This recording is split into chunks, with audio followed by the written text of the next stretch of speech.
Investigators who have come to my private home asking about influencers. This is very uncomfortable, you guys. I don't know why. I'll explain. No, you're at my home. Okay, so you don't want to talk to us then? Have I broken some law? Absolutely not. And you have the thin blue. This is frightening. I think. Can you guys step away from my home? Well, we're in a public street, so the answer is no. But I'm not. Listen, I'm really not trying to give you. All right, everybody hit the like button. Hit the like button as you come in. Make sure to hit the like button. Hit the like button. This is yet another content creator that just got visited by Diddy's goons, Diddy's people, or whatever. I don't know if they're private investigators. I don't know if they're his muscle. I don't know exactly what's going on. What's up, Teresa? Everybody drop your city in the chat. Let me know where you at. Drop your city in the chat. Let me know where you at. Drop your city in the chat. Let me know where you at. What's up, Shira? Drop your city in the chat. Let me know where you at. Hit the like button. This is actually happening to multiple content creators. Apparently, Diddy has some type of list of people that are probably disrupting the case or is detrimental to his case, and he's literally sending goons to people's homes, and it's multiple people. So hit the like button, drop your city in the chat, let me know where you at. Let's go. This is crazy. Oh, and by the way, real quick, my mother-daughter card game is presently on sale for the next 6 days. Black Friday sale.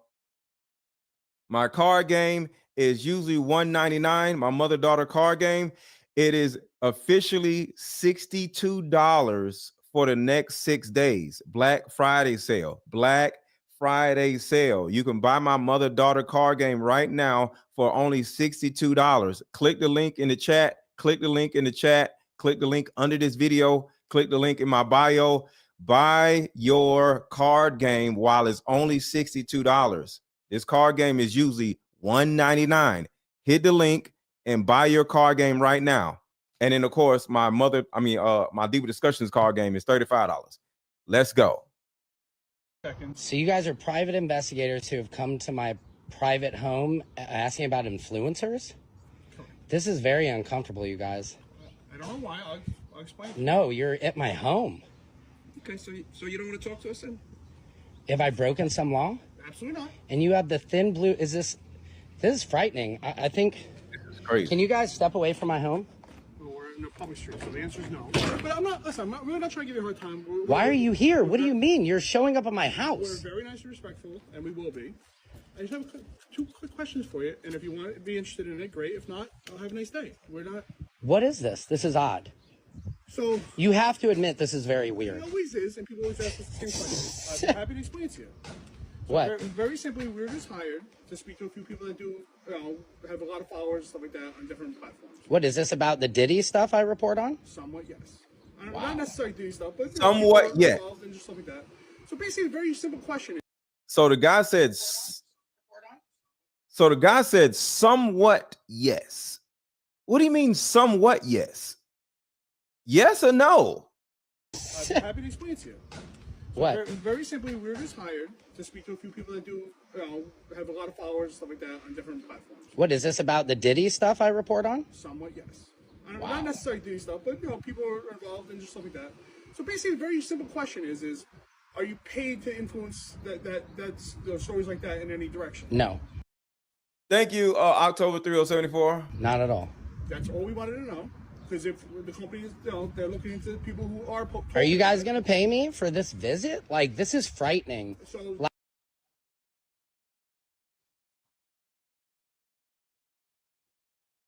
What's happening? Why did it? Come on, man. What is going on with these apps? You to influence in a certain way. No. Either one way. Is it illegal? Okay, hold on. Back it up. This is a real thing. This is crazy. Everybody hit the like button and everybody share this video because there's other content creators that needs to hear this. It froze up, so just give it a second. This is This is another person. I did a video on a person last night. That we're asking. If someone contacts you, say in the last 6 months, and is paying you to influence in a certain way, No. either one way. Is it illegal if somebody would have? So the answer is no. Okay, I wish somebody would have. I'd It's love to be certainly not. making real money off this. Let me talk for 2 seconds. I'll explain to me. Try to make it feel better. I mean, this is terrifying. Very simply, if somebody was paying you, Right. the company we work for are just asking that question. Right. If somebody was, they would just be willing to possibly offer you money to know who and see what's going on. To Oh, try wow. to, Well, they're paying me $1 million. Will you guys give me $2 million? I'm joking. But seriously, this is very odd, you guys. You guys came to my house. It makes me feel slightly good that maybe I'm getting some notoriety for this, but this is So crazy. again, I'll tell you why. Okay. So apparently, there's tons of things influencing going around. Okay. A huge percentage of it is all bots, not real. Interesting. certain No, things I'm are- real. Anything I report on about Diddy is coming from what other influencers, what news articles, and I'm a comedian. I put my spin on it, but nobody is paying me to do And that. I've seen it, and I like it. Yeah. Thank you. It's very simple that if it was the fact that somebody was paying you, Right. people who were getting some negative, talk, Would be interested would be in, interested yeah. in finding that out. Somebody said in an alley. No, this is his backyard. You see the garbage cans right here. Some people, they live in different places, and their backyard is somewhat like this. May be LA.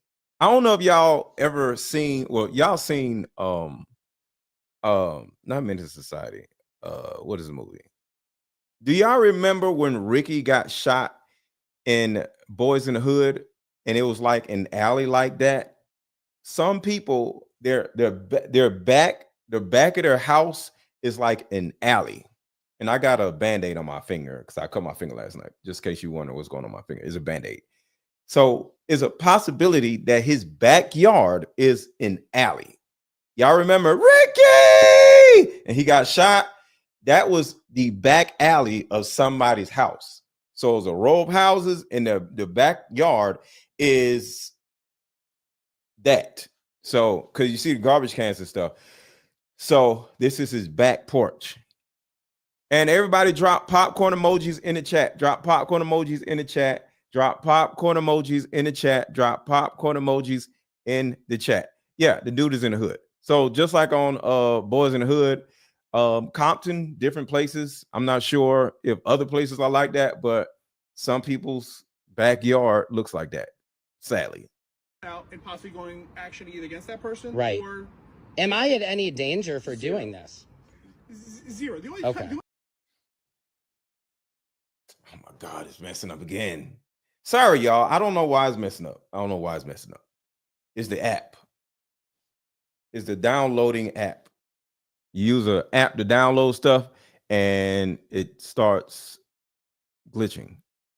It'll come back in a second. Drop popcorn emojis in the chat, y'all. We got a list of about 15 people, not just us, Interesting. that only post themselves, So there's a list of 15 people. Wow. and we're just trying to find out if people are paying for the story to be Okay. pushed. Got or- it. Listen, everybody talks about it. Okay. I'm not Okay. an influencer whatsoever. Right, right. Guess what? Me and my friends talk about it once in a while. Right. Oh, you got, you Right, talk- and I understand I'm not looking to spread misinformation, and TikTok docks you very quickly. If I've had videos of like, oh, that sounds threatening or this and that, but well, can I get your guys' information just so if I have something that comes up, I can contact you guys?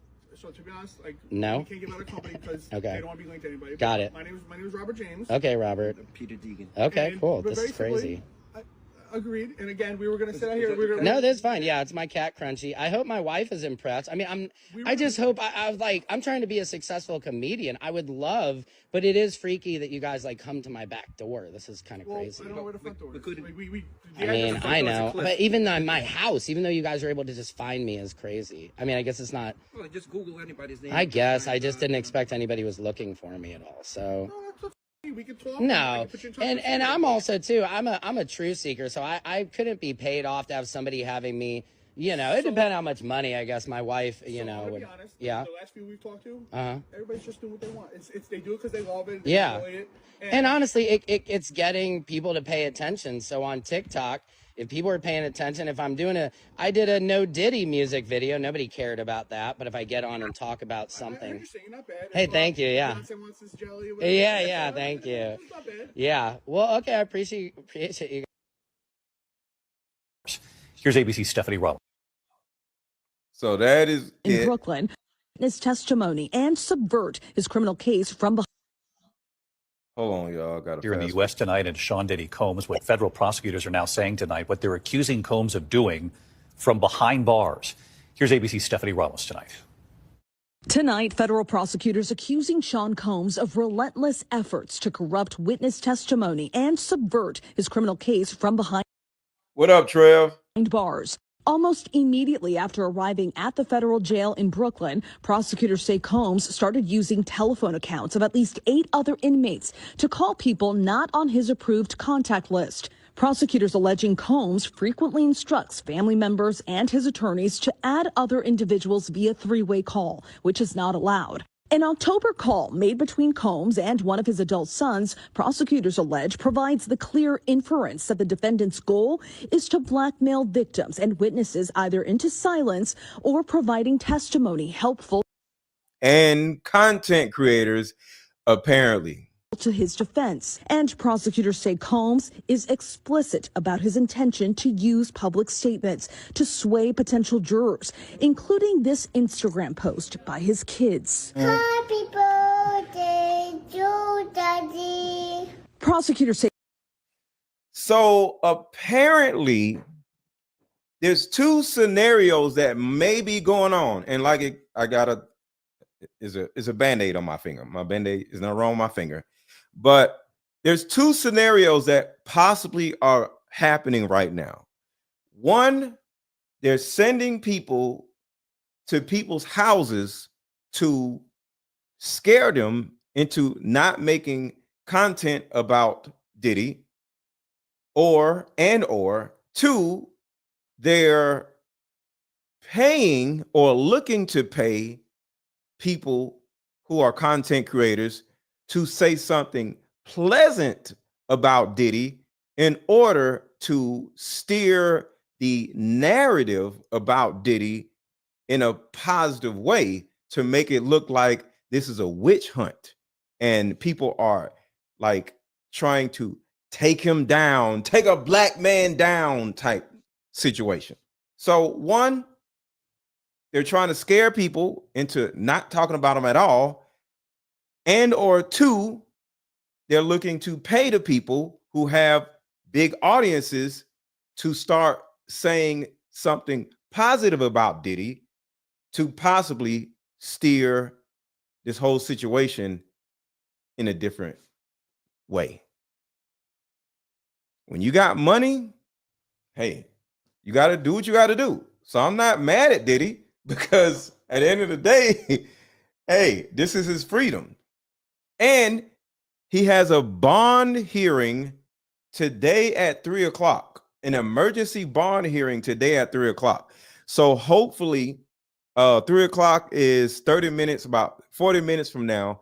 So it's a possibility that we'll get more information in another 30, 40 minutes, while we're on a live. So make sure to share this live with everybody that may care about this Diddy situation. Share this video, hit the like button, hit the like button, hit the like button. And if you have not already, drop your sit in the chat. Let me know where you at. I want to see who's in here. So this is getting crazy.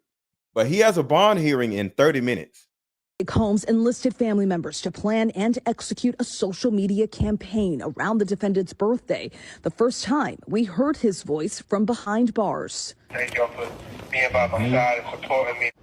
David Combs has pleaded not guilty to criminal charges. He's being held without bail. His defense team continues to push for his release. David. Stephanie Ramos here in New York. Steph, thank you. Am I the only one that's not surprised that Diddy has been able to make contact with the outside world to like influence this whole case and everything? And word on the street now is that he done hired private investigators, all alleged, all right? I don't know if it's true or not, but I do know I done seen 2 videos where 2 private investigators then came to content creators that are from TikTok that have been talking about the story. They wanted to know if anybody has been paying them to talk about the story. And I'm like, what do you mean? Like the victims? Like the victims? Have the victims been paying to have their story put out there? From my understanding, most of the damn celebrities had to sign fucking NDAs that don't expire until like 55, 60 years from now, or until Diddy is dead or whatever. I don't know, fucking something like that. It's something fucking crazy. So right now, the damn content creators that are here on TikTok, they are the voice of the people. We ain't seeing nobody else really talk about it except for these fucking journalists. And yes, I'm gonna call these content creators journalists because they done been putting in the time and the effort to investigate this motherfucking story. For real, damn prosecution need to go ahead and hire their asses. And then I'm like, why the fuck is he coming after content creators, wanting to question them when got daggone lady whistled down them and flapping them jaws, the bodyguard?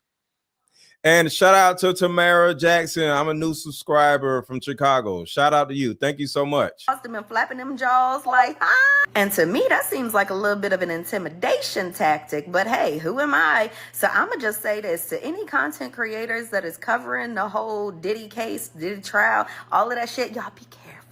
Be careful. It's a scary world out here. Latest joins us now. Thank you very much for coming on short notice. Appreciate you. Thank you, Chris. Always good to talk to you.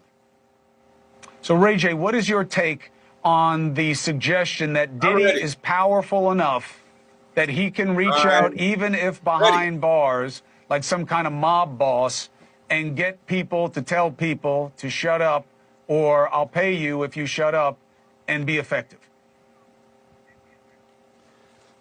Look, I don't know how real that is. I think, you know, when you're in jail, I think you should also know how to move and not do stupid stuff like that. I think a lot of the stories are becoming out of control and super extreme. Again, you know, you start one way, and then as it builds, there's thousands of people coming in creating a new narrative. And when you do your research or your due diligence on it, a lot of it doesn't come back real. So now you're stuck in a position to go, is any of it real, or how much of it is real? And I think that's where we are now, because they just keep piling on and on and on. And now everybody's starting to feel weird about it and starting to feel like it's all starting to look like it's one-sided against one man. And people aren't liking it. Do you still believe that we're going to see a lot of bold-faced names get pulled into this because of their knowledge or their participation in what Diddy is accused of? You know, I think that there might have been times where people have partied with a certain team of people, and it might have been a freak-off at that party, right? But I can guarantee you, most of the celebrities that's went to Diddy's parties never even heard of a freak-off. So the freak-offs in the beginning sounded really interesting, you know, and entertaining, I would say. But in this space now, when you look back, where were the freak-offs? Everybody that's super legitimate, that's an A-list celebrity or whatever they say, you know, from my knowledge and just me knowing, I've never seen a freak off. What does that really mean? I mean, is that really real? Is this 50-50? Are we creating a new narrative for something that's not there? Was it really dope in the baby oil? I mean, what are we doing? Right. What do you want people to know about the alleged altercation with you and Diddy's sons, and your drive and your belief that somebody took a shot at you? Do you believe those are related? And did they change your disposition towards talking about this situation? Well, when you live in LA, you know, I think a lot of things are controlled in a lot of different ways, whether it's from the underground scene or from the political scene. But what I do know is that the people that did that to me, you know, trying to work out something. He said the people that did that to me. I don't know if y'all know, it's already come out that somebody threatened to unalive Ray J. So quick commercial break. And just so y'all know, my mother-daughter card game, regular price $199, is right now $62. So this is my mother-daughter card game right here. Solution that will help every woman watching, regardless of age, regardless of background. See, in my 7 years of coaching women, the number one thing that I hear in my coaching sessions is her issue or tumultuous relationship with her mother. So what I've done is come out with a card game that will actually help mothers and daughters come back together. We have to get to the source of a woman's pain, her inadequacies, her insecurities, and heal that little girl inside of her before she goes out in the world as a woman. I call Like Mother, Like Daughter therapy in a box. Therapy in a box is 50 questions for the daughter to ask the mother, questions that you always wanted to ask. And it's also 50 questions for the mother to ask the daughter. But when you're able to ask the questions that you always wanted to ask to your mother without her getting upset, without her pulling rank on you, the lines of communication are now open. When women are finally able to forgive their mother, forgive their father, forgive what happened to them, and most importantly, hear her mother's side of the story that she never divulged to you, relationships outside of the household would then blossom. Because for most women, there's a hurt little girl inside of her that never had an opportunity to be seen or heard. All of the resentment, the lack of being heard, but all that stops when you buy my new Like Mother, Like Daughter card game. Order it now. The link is under this video. Click the link and let's start healing.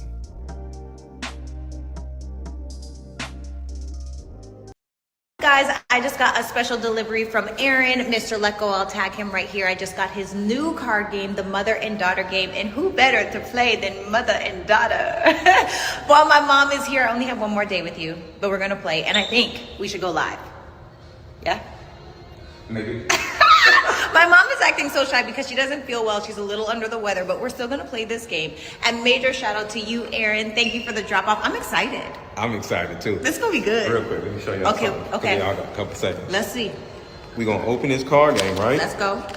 And I have your other game too, by the way, Deeper Discussions. A mother set of questions and a daughter set of questions. So you get your set of questions, yeah, and she gets her set of questions. We got to have an equal playing field. You can't just be asking your mama all these questions. True. She gets to ask you some questions. I love too. it.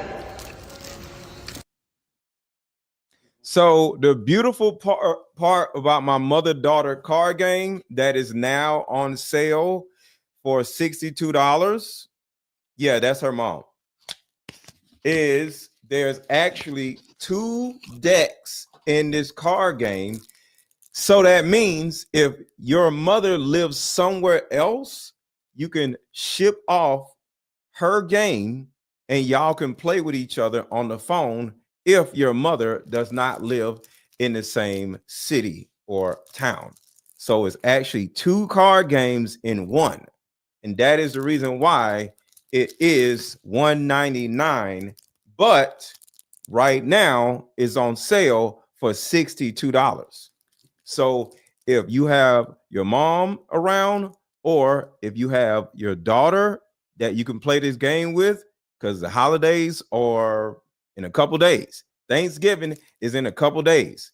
So I wanted to do a Black Friday sale before Thanksgiving, so you all can buy the mother-daughter card game and then play the card game with your family members during Thanksgiving.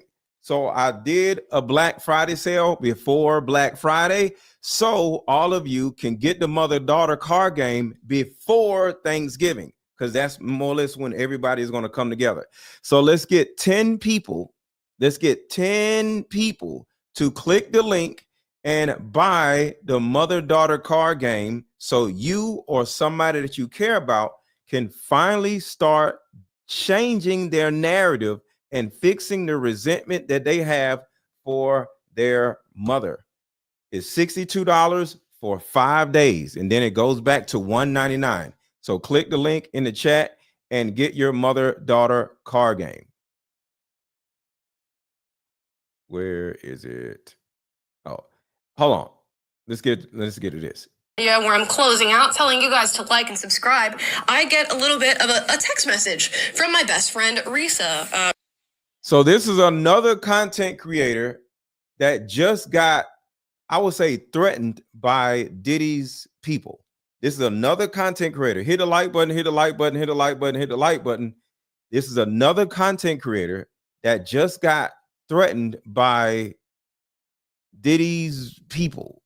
Risa, whom I used to live with, and she's texting me saying, hey, there are two guys at the door right now, and they're asking about ads. I'll actually read the actual text that she sent me so we can get verbatim exactly what happened here. She called first, and I was filming, so I didn't pick up the call. The call goes through, and she says, call me so you can tell these guys you are not interested in ads. They're at my door. I'm being a bitch. That's what Risa says. And I said, LOL, could I just call you in 1 minute? I'm thinking, I don't know what's going on here. I don't know why two guys would be at your door asking about ads, but here we are in the story. So I finish up filming my video. I call Risa. It's been a few minutes at this point. Apparently these guys are still at the door. Immediately when I pick up the phone, she's like, okay, when she picks up the phone, you're on speaker. And I'm like, what is going on? So one guy starts to speak up, and I'm sensing like a little bit of nervousness in his voice, but he's still there. He's talking. He's got what I would say is like a medium to thick-ish New York accent. And he's saying, you know, we just wanted to come and talk to you about the things that you speak about on your channel, and, you know, whether or not somebody pays you to say the things that you say. And it was a very just vague question. I didn't know exactly how to answer that. So I answered back and said, you know, nobody pays me to say anything that I say on my channel. You guys know we've tried a couple sponsors on this show once or twice long ago. We've had no sponsors since. We get paid, you know, through YouTube ad revenue and you know, the ad revenue from different platforms, but nobody's paying me directly to say anything. Now he goes on to say, to sort of talk about topics that I talk about on this show. And the immediate topic that he jumps to is, you know, you talk about P. Diddy and celebrities. Mind you, again, this guy's stumbling over his words, and he's not necessarily sounding so fluent in whatever message he's trying to get across. And I put this on speaker. So mind you, Taylor's on Zoom from Nashville. I have the phone to this microphone here. He's listening to everything that's being said. Risa is also there listening to everything that's being said. Okay, so I tell them, oh, I'm not paid by anybody to do this. Why is it that you're asking these things? What are you interested in doing or hearing? And they said, oh, you know, if you were being paid by people to promote a certain message, we were here to, you know, offer you something else. And again, they go through the topics that I talk about on my show, and immediately it's P. Diddy and his connection to other celebrities. So all the red flags are going up. You know, in my mind here, hairs up on the back of my neck. I actually shot Risa a text at this very moment in the conversation and said, like, something along the lines of, get away from these guys. I'll actually go back and read it so I know exactly what I said. Get away from this guy. Because at this point, only one man was speaking. Again, white man, thick-ish New York accent. Now, I'm probing this guy. Who do you work for? What is it that you're trying to pay me to do? Who are you inquiring about? What specifically are you asking me? Am I being paid to say on my channel? And this guy is just stumbling over his words. He doesn't know what to say. He starts saying, you know, oh, I watch your channel. You know, I'm a fan of your show. I appreciate the things you talk about. And then he goes back to the whole P. Diddy and this topic and this topic and this topic. Make sure to hit the like button, y'all. We got to get these likes up. Hit the like button, hit the like button, hit the like button, hit the like button if you can. So, well, you can because you have a finger. Whoever was with this guy, presumably his boss, and at least this is what he explains himself to be, a second guy jumps into the conversation. Now, this guy sounds a little bit more confident than the last guy. And he jumps in and he says, oh, well, we're just here to ask you whether or not you've been paid to talk about this specific topic. So sounds like the same thing that the other people asked the other guy. So in the beginning of this show, the same people, I don't know if it's the same people, but they asked the other guy the exact same questions. on your channel? And if so, we want to know who is paying you. But now that we know that, nobody's paying you, there's no further information we need to gather, we're going to see ourselves out and it will be okay. I keep pressing them. Who, again, are you here to talk about? Who is paying you to be here? Who are you asking about? Like, who do you work for? And they in the conversation sort of slip in that they're investigating, or they're investigators. Sorry for my foggy memory as to the exact wording of it. But that sort of put off something in my brain where I'm like, okay, so you guys are investigating whether or not I've been paid to say something, but also you're here to offer me money, but also you came to the door and said that you were inquiring about ads and whether or not I'm sponsored by certain people. So I directly asked them, it seems like you guys came to this door under false pretenses, and now you're saying that you're investigating something. So which one is it? Are you here to pay and take up ad space or be a sponsor, or are you here investigating something? I think both. I think if you're not intimidated by them pulling up at your house and you're going to continue to make content, I think their second way of changing things, because sometimes people have, well, if this works, we'll do this. But if this doesn't work, we'll do this, right? So I think these people have two ways of, trying to get you to change something. Like I said earlier, I think it's both. I think they're trying to get you to do one of two things: either completely stop making content about Diddy, or if you refuse to completely stop because they're trying to be nice and cordial and not, violent, if you refuse to stop, they'll pay you to say something nice about Diddy. So I think it's a plan A, and then there's a plan B. So if plan A doesn't work, you're not afraid or intimidated by them walking up and knocking on your door. Plan B is to pay you to get you to either stop talking about Diddy or say something nice about Diddy. So I think it's both and not just one. And then finally, they come out in this conversation and say that they're private investigators and they will not disclose who they've been paid by, who they are working for. But essentially, the story that I got is that they are traveling around and I guess knocking the doors of different influencers who are having conversations about these topics, about P. Diddy and his connections to celebrities, to see whether or not they've been funded by somebody to start having these conversations. And they're trying to decipher what that is. And they said through their investigating into people talking about P. Diddy and his connection to influencers, they found that a lot of the conversations are just being had by bots. Like bots are just spamming this information out on the internet. I don't know anything about that. I have no idea what they're talking about there. But they go on to, explain that this is what they're doing. And then they say, we'll pay for you to disclose who would be paying you. And we'll also pay more on top of whatever it is they're paying you to sort of push the opposite story. Now, they don't explain what the opposite story, again, they don't explain who they're working for. So what I thought about, if this was to happen to me and they was like, we'll pay you this and we'll pay you that. In my opinion, no matter what they say they would pay me, I would not take it, because what I'm thinking is Diddy is an evil monster. And if you actually accept payment to be on Diddy's side and you were against Diddy, you then have shown Diddy's people or Diddy himself that you are weak. You have the ability to be manipulated. And because of that, the manipulation probably will never stop, because now they know where you live at. So say they pay you $5,000 to be quiet, right? Boom, boom, boom, $5,000 in your account. That may not be the end of Diddy harassing you. Because now, say Diddy gets bail, because his bail hearing is today, right?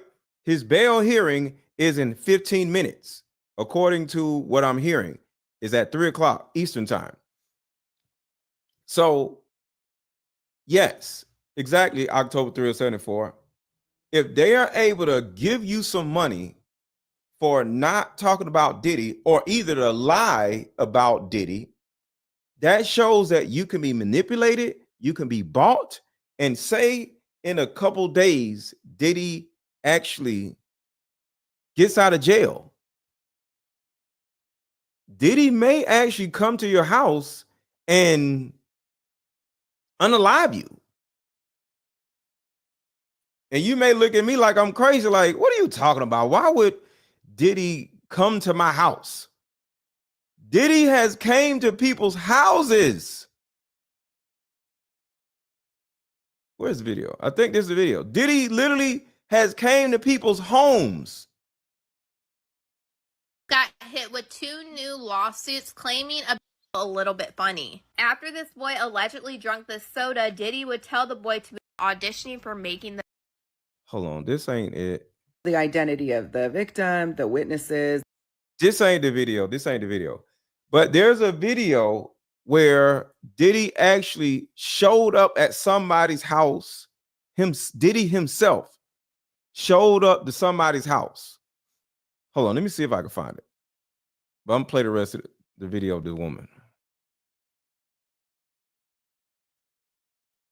You guys came to this door under false pretenses, and now you're saying that you're investigating something. So which one is it? Are you here to pay and take up ad space or be a sponsor, or are you here investigating something? And then finally they come out in this conversation and say that they're private investigators, and they will not disclose who they've been paid by, who they are working for. But essentially the story that I got is that they are traveling around and I guess knocking the doors of different influencers who are having conversations about these topics, about P. Diddy and his connections to celebrities, to see whether or not they've been funded by somebody to start having these conversations.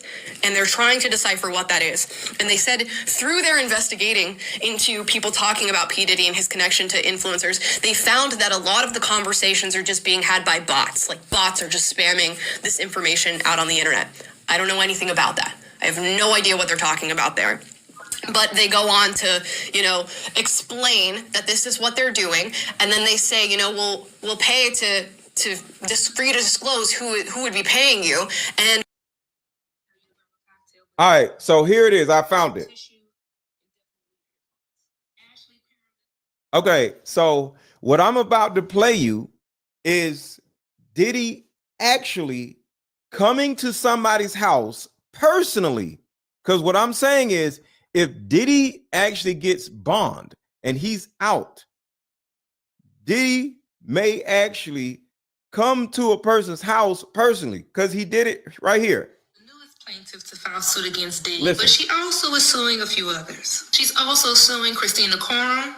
Here she is. Shane Pierce, and 3 John Does and 1 Jane Doe. And for those who don't know, John Doe and Jane Doe is a fictitious name that is used when the person's real name is unknown or being concealed. What we do know about these people is that Christina is an employee of Diddy. She's also... Whoa. Layla, thank you so much. Layla done snitched on y'all.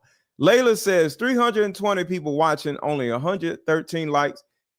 Nah, we ain't doing this. So I need everybody watching to hit the freaking like button, y'all. Come on, man. Y'all tripping. So I'm about to watch this like count, and we need 200 likes in the next 30 seconds. So everybody watching, the majority of you have not hit the like button yet. Can you take a second and hit the like button? I'm not even gonna play the Deeper Discussions commercial. We're gonna do this right now. It's not a lot. 350 people now. Right now, we're gonna look at this like count go up together. So hit the like button, and we're gonna watch the like count go up right now. So let's see where the likes are. So the likes are at 139. Okay, we're watching the like count go up. So everybody right now, hit the link, hit the like button all at one time, and we'll get to 200 likes at least in the next 30 seconds. So everybody hitting the like button, come on. Keep hitting it, keep hitting it, keep hitting it, come on. And the people who are hitting the like button, thank you. Hit the like button. You, hit the like button. I'm watching you, hit the like button. Come on.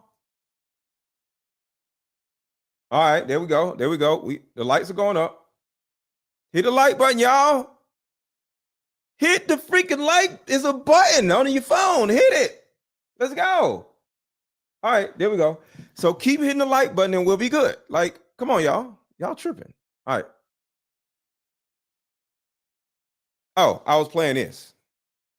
Also known as his right-hand woman. And Shane, unfortunately, is someone that Ashley considered to be a friend.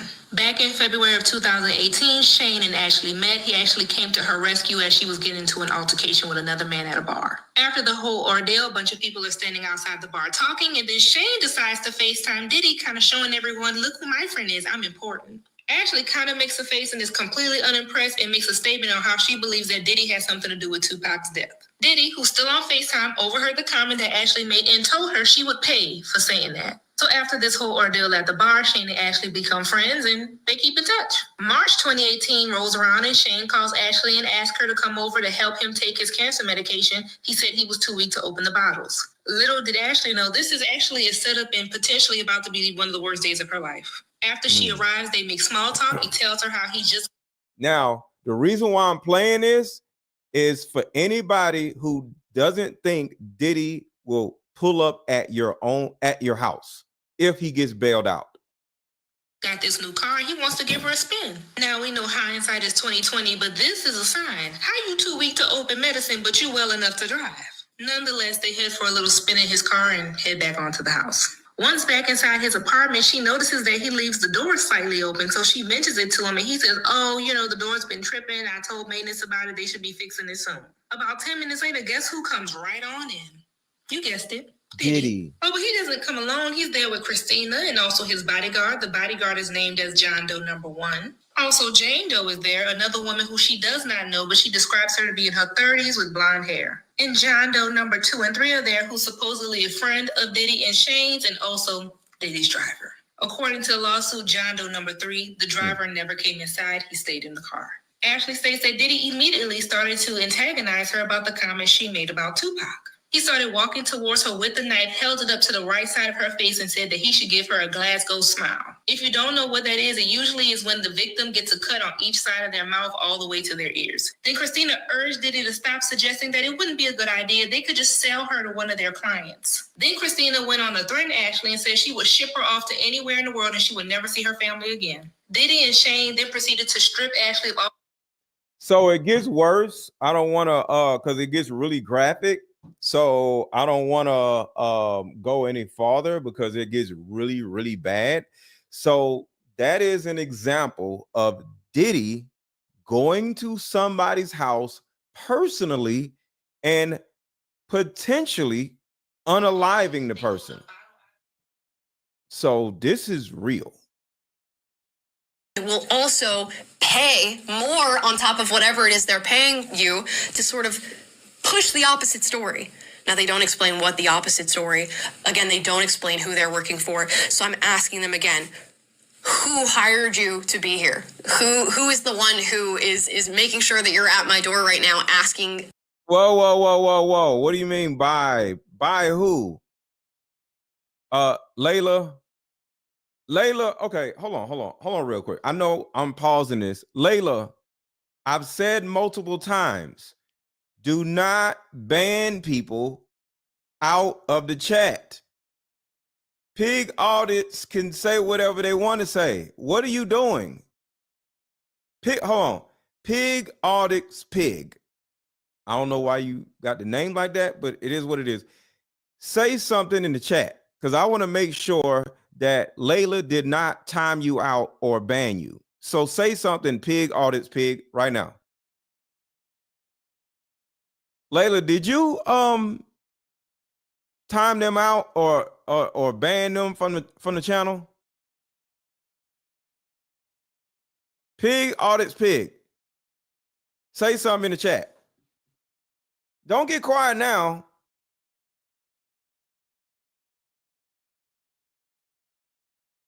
All right. All right. So Layla, I'm gonna. No, I did nothing. He said he was leaving. Oh, okay. All right, cool. Okay, I just want to make sure.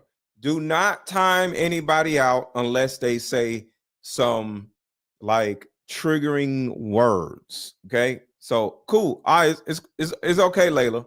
I just want to make sure. Do not do not get rid of nobody.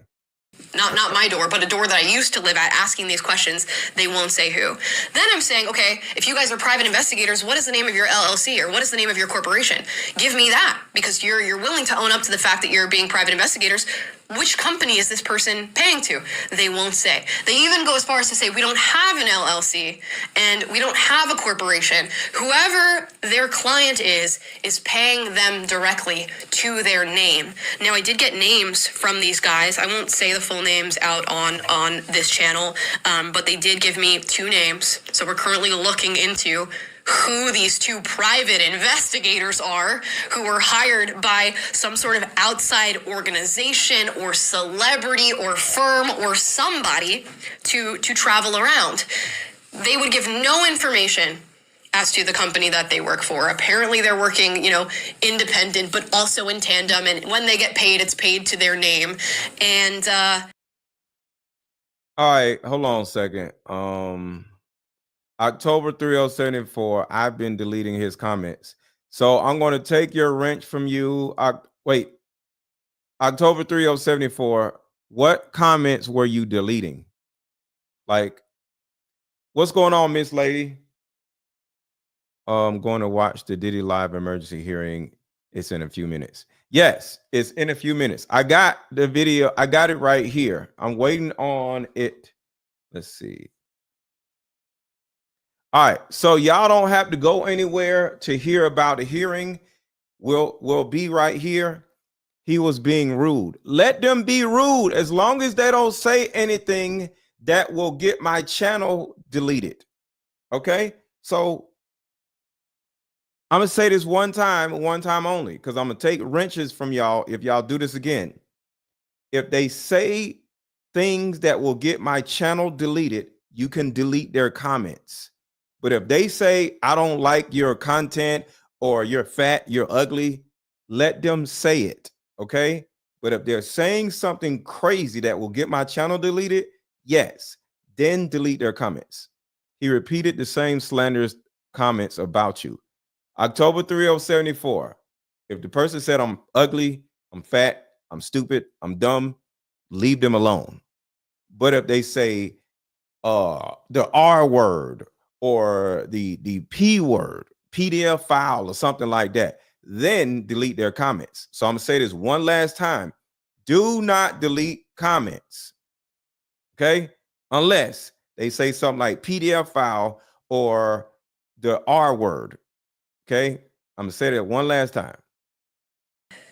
I have no clue exactly what's going on here. I'm trying to think of any further information that I would have gleaned from them. They also said, since nobody's paying you, you're not going to see us again. We don't have any other questions for you. There's no further movement in this process. They claimed they had a list of 10 other influencers. I don't know if they're 10 other influencers, in California, 10 other influencers, nationwide, but apparently 10 other people who they're going to visit to ask this question and presumably offer them money if they've been paid by somebody to talk about this.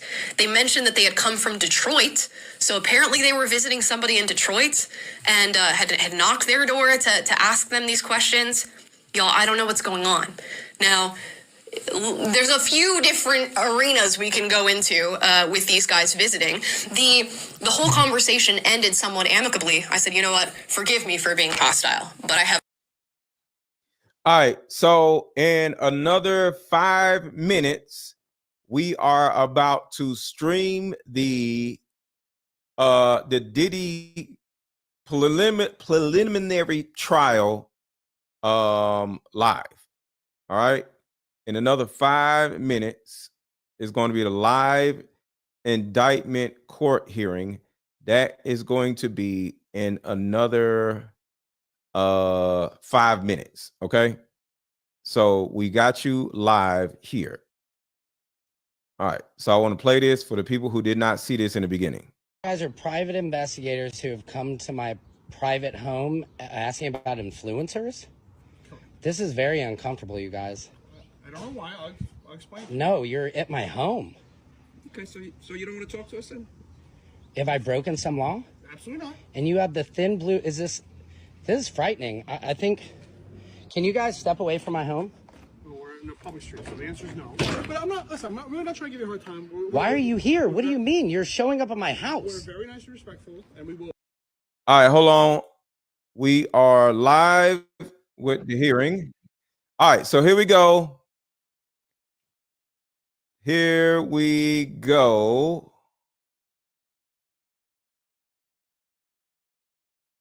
All right, put a 1 in the chat if you can see my screen. Put a 1 in the chat if you can see my screen. Put a 1 in the chat if you can see my screen. Put a 1 in the chat, you can see my screen. Put a 1 in the chat, you can see my screen. Put a 1 in the chat if you can see my screen.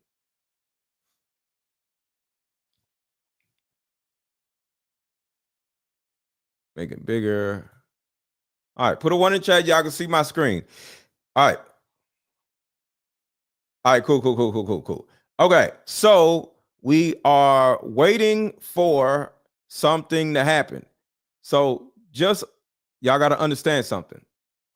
We are this is New York. So nobody has a camera inside of the courtroom.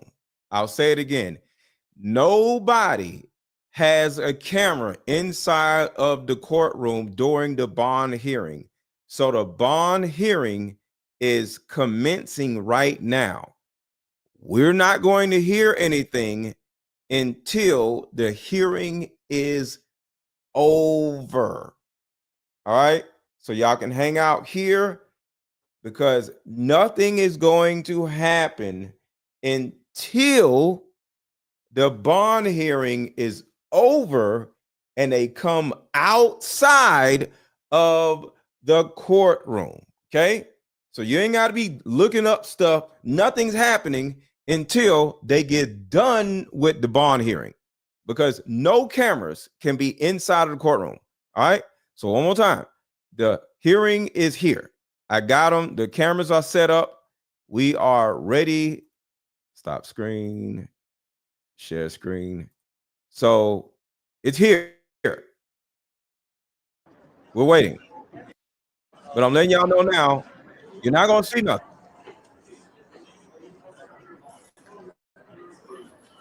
You're not going to see nothing. So hang out here and I'll keep y'all up to date on what transpires. But nothing is going to happen at least in another 30 minutes. So I'm just letting y'all know. Nothing's going to happen until at least in the next 30 minutes.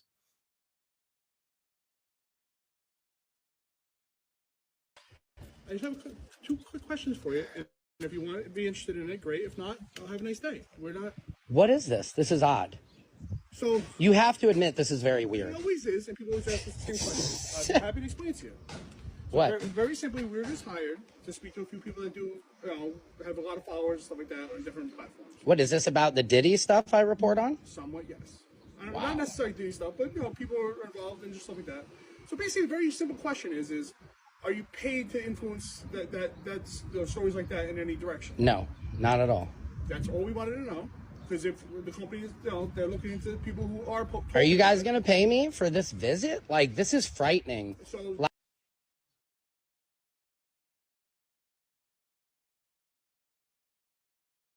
hold on, I messed up. So the answer is no. Okay, I wish somebody would have. I'd love to be making real money off this. Let me talk for 2 seconds. I'll explain to try to make you feel better. I mean, this is terrifying.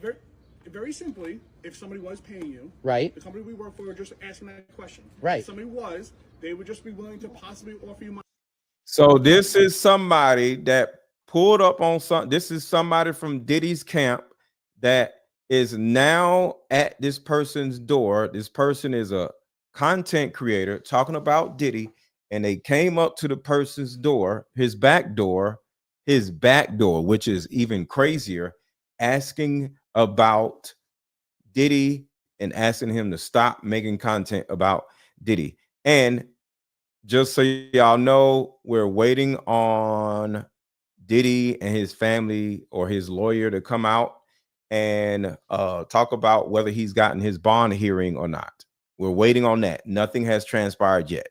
I need to know who and see what's going on. To try to... Well, they're paying me $1 million. Will you guys give me $2 million? I'm joking.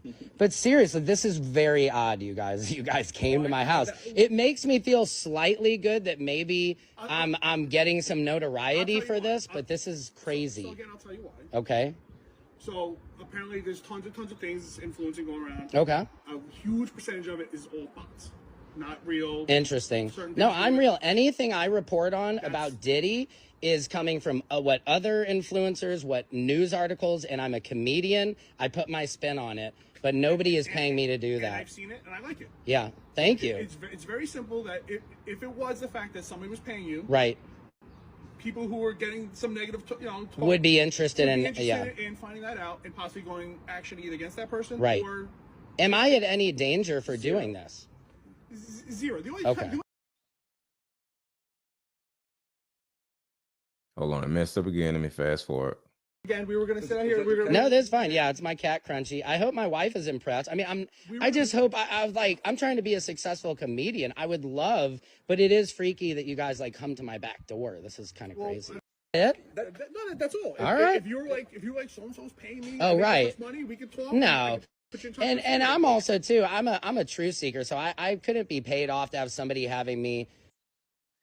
So it looks like the people aren't crazy or violent. They're trying to be nice, but that's possibly a way for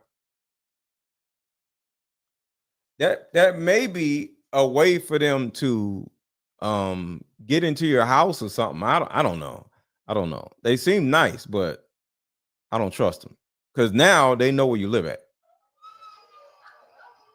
Yo, what's going on? I don't know what's going on over there.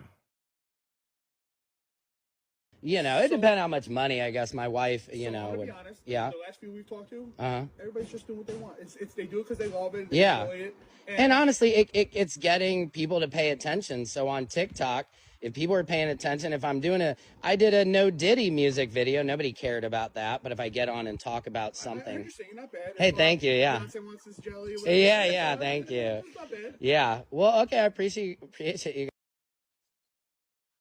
The only one that's not surprised that Diddy has been able to make contact with the outside world to influence this whole case and everything. And word on the street now is that he done hired private investigators, all alleged. All right. All right, hold on. Looks like something's happening. Let's see what's happening. Share screen. So this is what's going on here.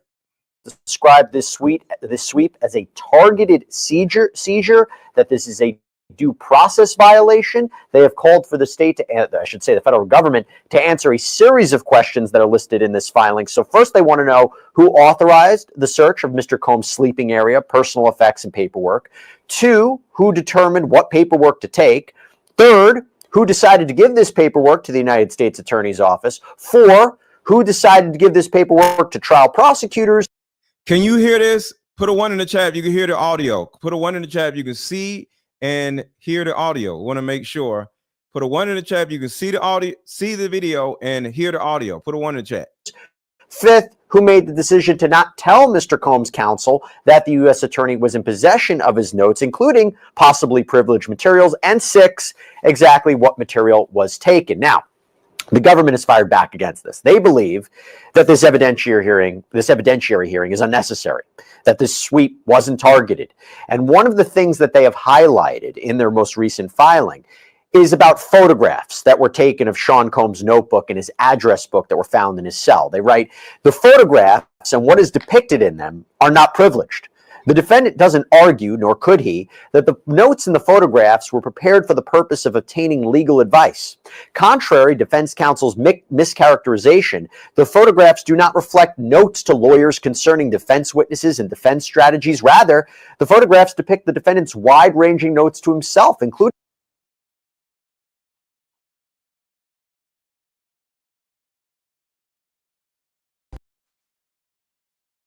I just came up with a solution that will help every woman watching, regardless of age, regardless of background. See, in my 7 years of coaching women, the number one thing that I hear in my coaching sessions is her issue or tumultuous relationship with her mother. So what I've done is come out with a card game that will actually help mothers and daughters come back together. We have to get to the source of a woman's pain, her inadequacies, her insecurities, and heal that little girl inside of her before she goes out in the world as a woman. I call Like Mother, Like Daughter therapy in a box. Therapy in a box is 50 questions for the daughter to ask the mother, questions that you always wanted to ask.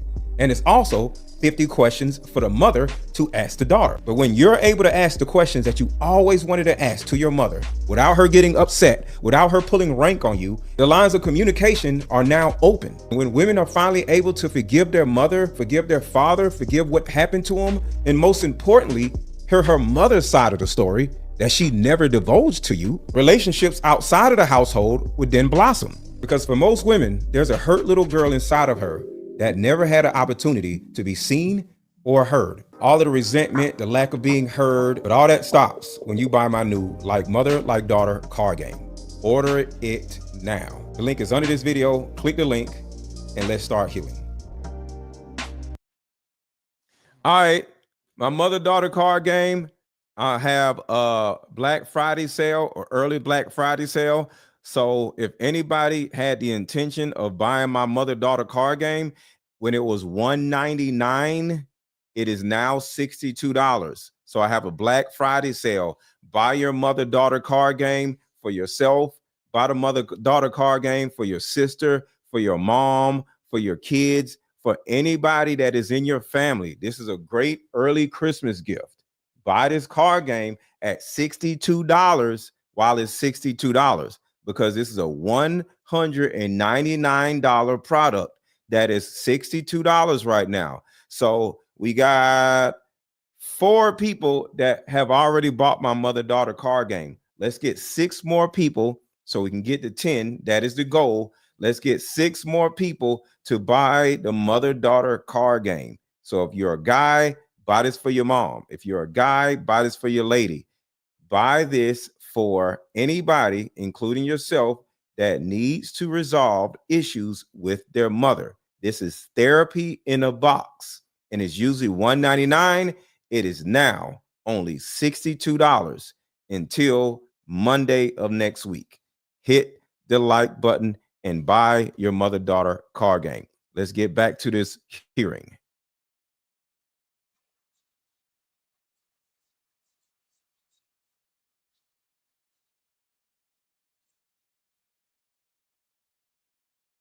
To be clear, according to the prosecutors, no physical materials were actually seized from Sean Combs, but rather there were just photos that were taken, and as an abundance of caution, they were redacted. These photos were redacted, and then they were provided to the case team for review. So obviously, you're seeing 2 different sides of the coin here.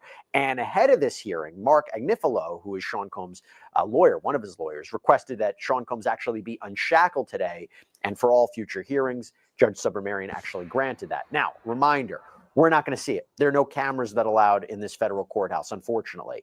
But as I mentioned, we have our very own Elizabeth Milner, who will be in that courtroom. She's going to come out later, report to us about her observations from what happened inside. We're also going to be providing live updates of what is happening inside that courtroom.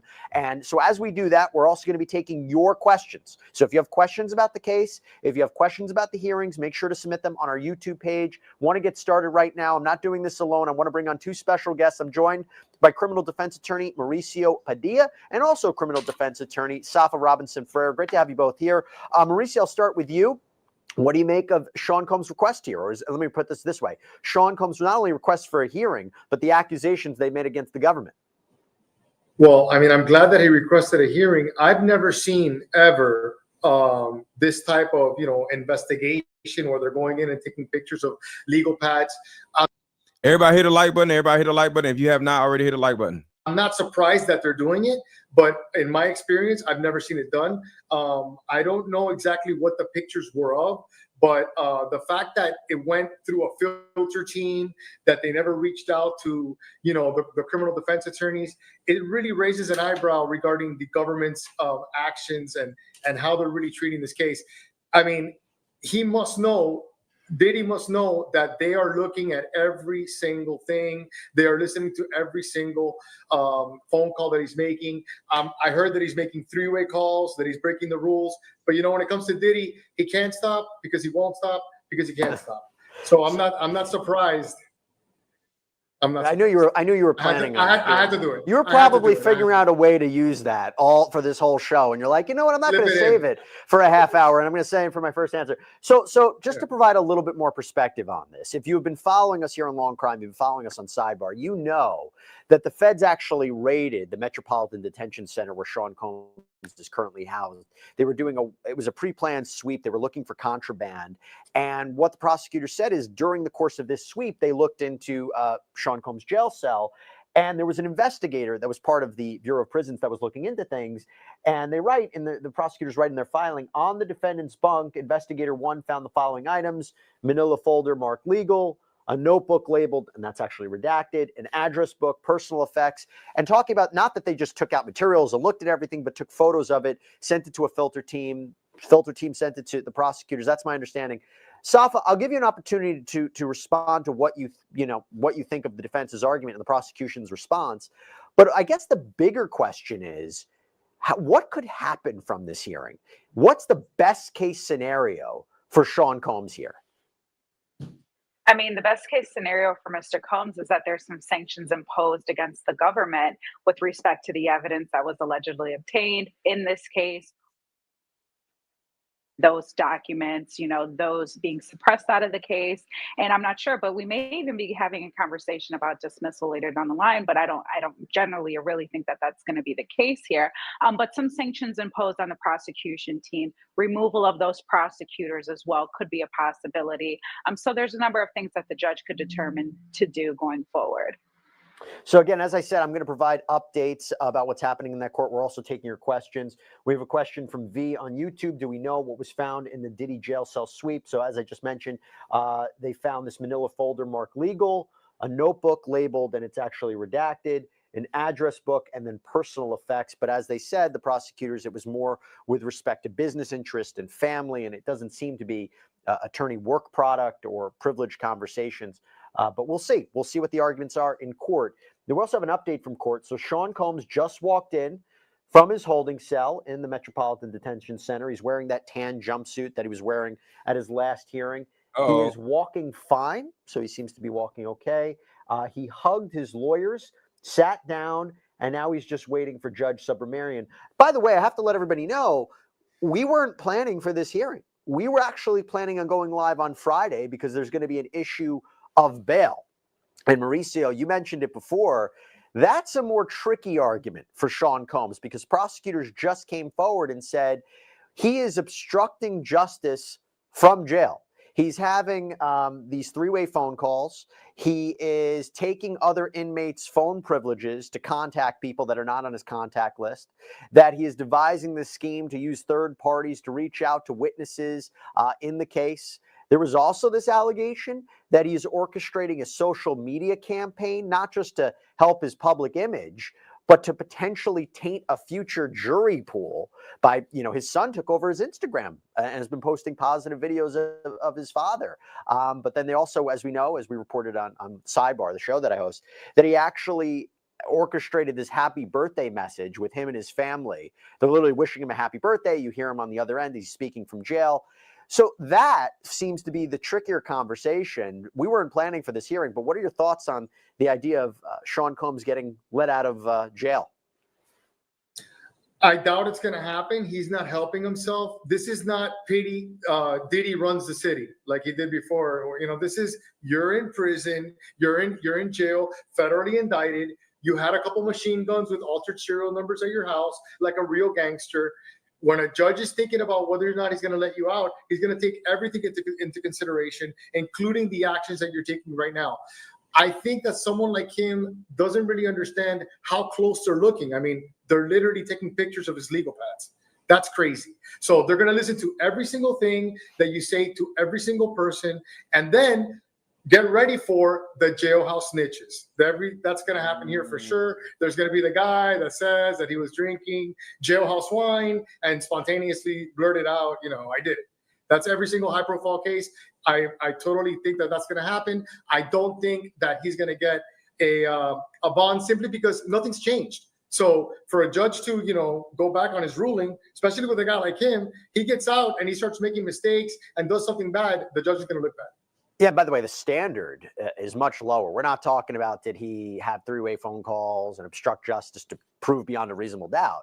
It's just the standard of did he meet to get pretrial release, to get bail. And it doesn't seem, unless they can put forward a really compelling argument by the defense, that he's going to be able to justify that if these allegations are taken as true by the court. Okay, some questions. Question from Andy on X. Is he shackled? No, he is not shackled because the defense won that motion to have him unshackled for this proceeding and maybe presumably for future proceedings. Here's a question for you, Safa. This is a question from Erica Potter Childs on YouTube. How does an inmate have personal space rights? Now the attorney-client privilege, I understand, but anything else is fair game in jail. So I guess the question would be, what is a criminal defendant's Fourth Amendment rights in jail against unreasonable search and seizure? This is a great question. I got into a back and forth with somebody. What was it? Yesterday or the day before yesterday about this actual situation. So the question is, does the jail, the warden, or whoever the police officers that went into his jail cell, do they have the right to confiscate his personal stuff if it's his personal stuff? Does he not have personal stuff because he's I don't know, a ward, something of the court or something? This is a good question. Seizures. Well, those Fourth Amendment rights to search and seizure are certainly limited when a person is incarcerated. But the thing is this, at the end of the day, Mr. Combs, he's facing these accusations. He has an attorney. He's always protected by that attorney-client privilege. The search and seizure rights don't supersede his ability to have that attorney-client privilege that's been granted to him by the Constitution. So there's a fine line here.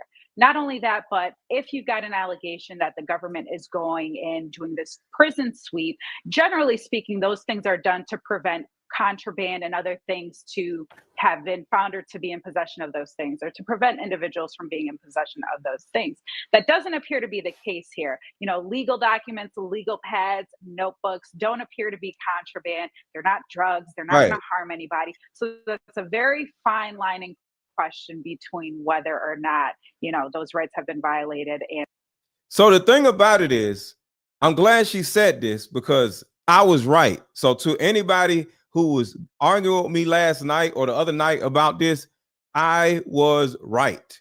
You cannot legally go in and steal people's notebooks and notes and just take it.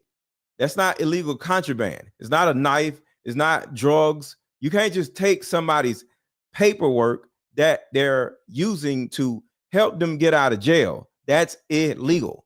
So to the person I was arguing with last night, I was right. And so on and so forth.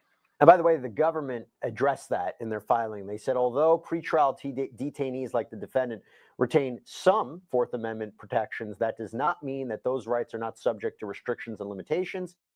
Even when a prison regulation impinges on inmates' constitutional rights, that regulation is valid if it's reasonably related to legitimate peniological interests. And then there's another aspect to this. When you have been convicted of a crime, you are now property of the state or the federal government. But if you have not been convicted of the crime yet, you are still presumed to be innocent, which means a presumed innocent person has more rights than a person that has already been convicted of a crime. So you definitely cannot confiscate a person's stuff that isn't contraband and that isn't weapons if they have not even been convicted of a crime yet, because they have been presumed to be innocent until proven guilty. And what all of this means, which may be a little scary, is that because they raided his room or whatever it is, his dorm, and took personal effects that weren't contraband, that weren't drugs, that weren't weapons, he can actually ask for a mistrial because they went against his constitutional rights. So this is terrible. That is the only reason why they gave him this emergency bond hearing in the first place. So that means if they would have never raided his room, he would not have been granted this emergency bond hearing, which means it's a possibility that he may get bond because of what the jail actually did to him. About the prison safety and things like that. Although pretrial detainees may have some residual privacy interests that are protected by the Fourth Amendment, courts must weigh those interests against the requirements of preservation of institutional security and order. Right. And you got to weigh that against what's happening in the prison. All right, we got an update from court. Still waiting for the judge. Sean Combs is chatting with his lawyer, Anthony Rico, and he's seated to his left in a bow tie. Here's a question from Sindonia12 from YouTube. How is Diddy able to consistently break protocol and take the phone time of fellow inmates? So that's a good question for you, Mauricio, right? I did a sidebar on this. Is it common that you see a criminal defendant maybe taking the phone privileges of another inmate? Now, it's not alleged that he did it by force and threatened them. There was an allegation that these other inmates were getting paid for their phone privileges. What do you take away from that? I'm pretty sure that they probably are, but imagine he's probably got a bunch of fanboys in there. He's P. Diddy, he's famous. I'm sure I read an article that people are competing to make his bed and things of that nature. I don't know if that's true or not, but yeah, I'm pretty sure people are tripping over themselves to assist him because they figure out maybe, he can give me money, or he can, he can produce my next album.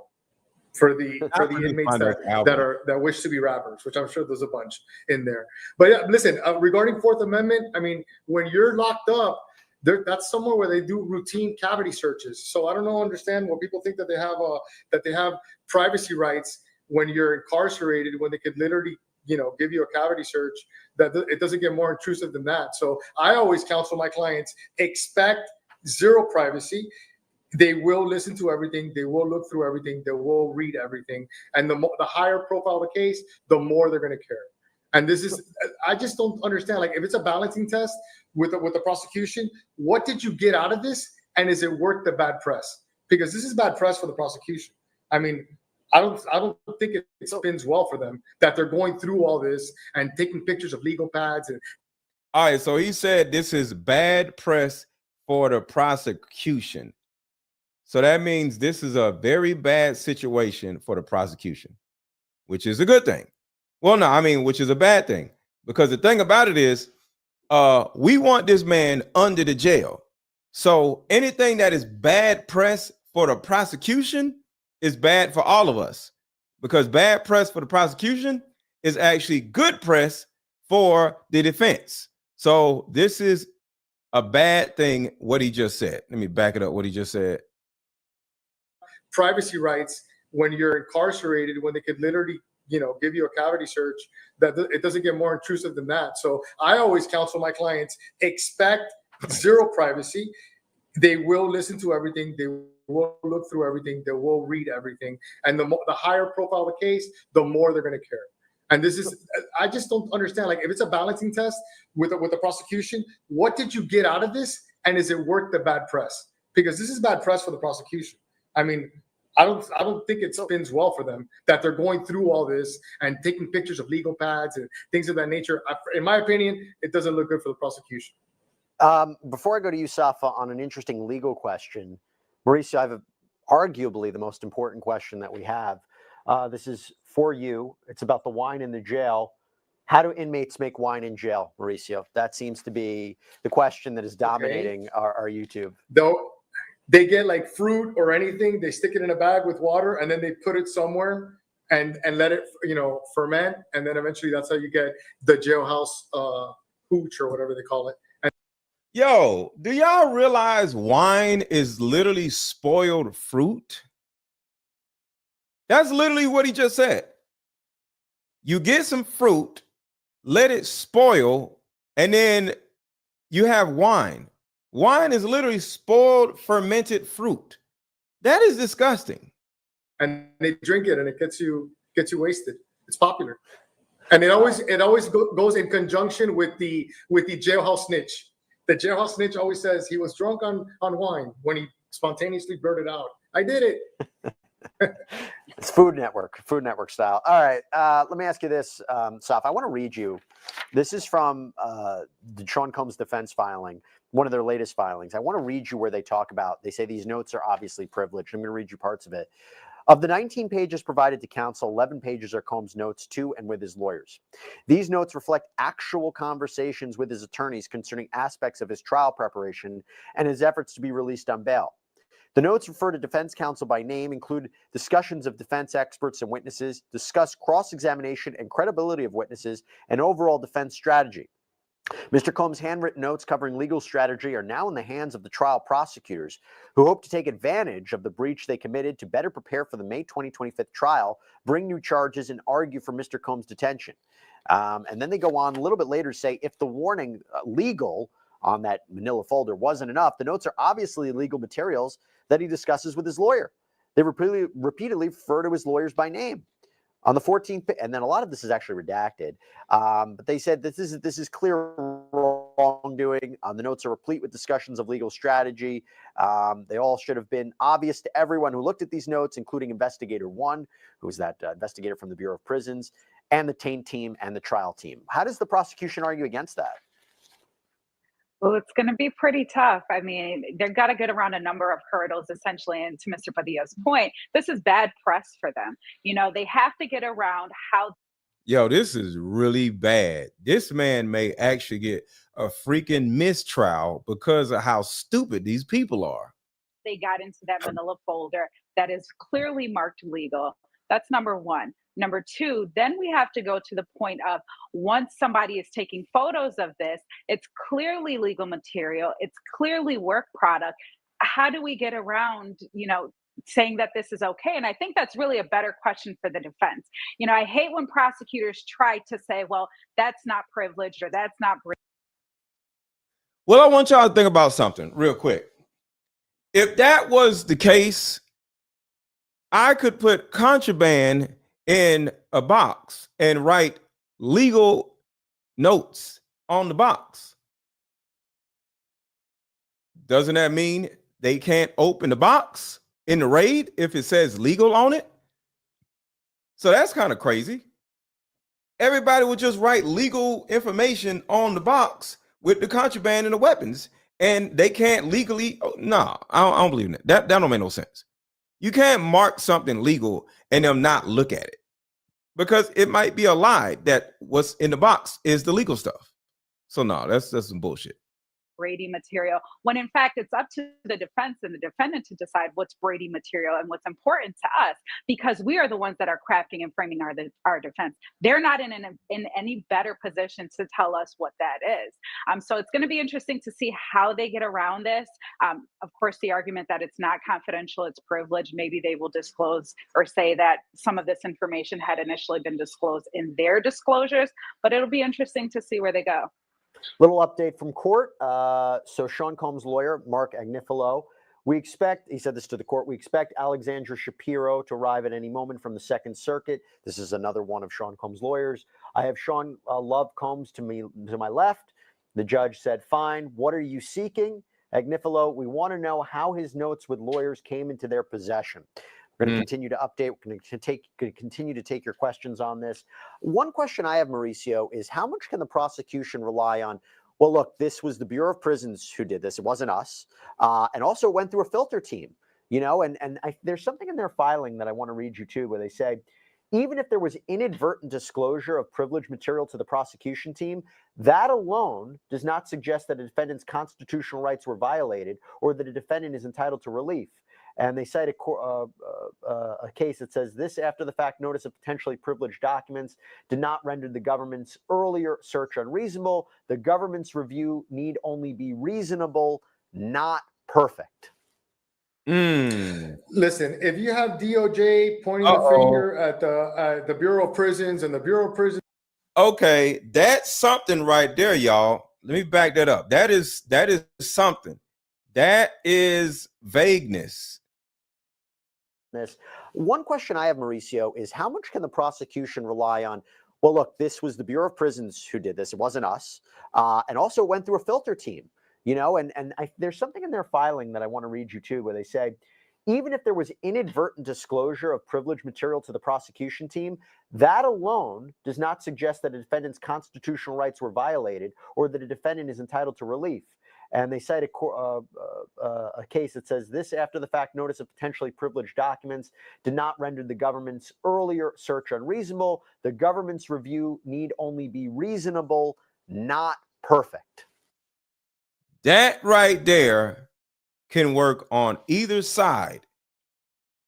If what they did was unlawful, they can say, well, it was reasonable and not perfect.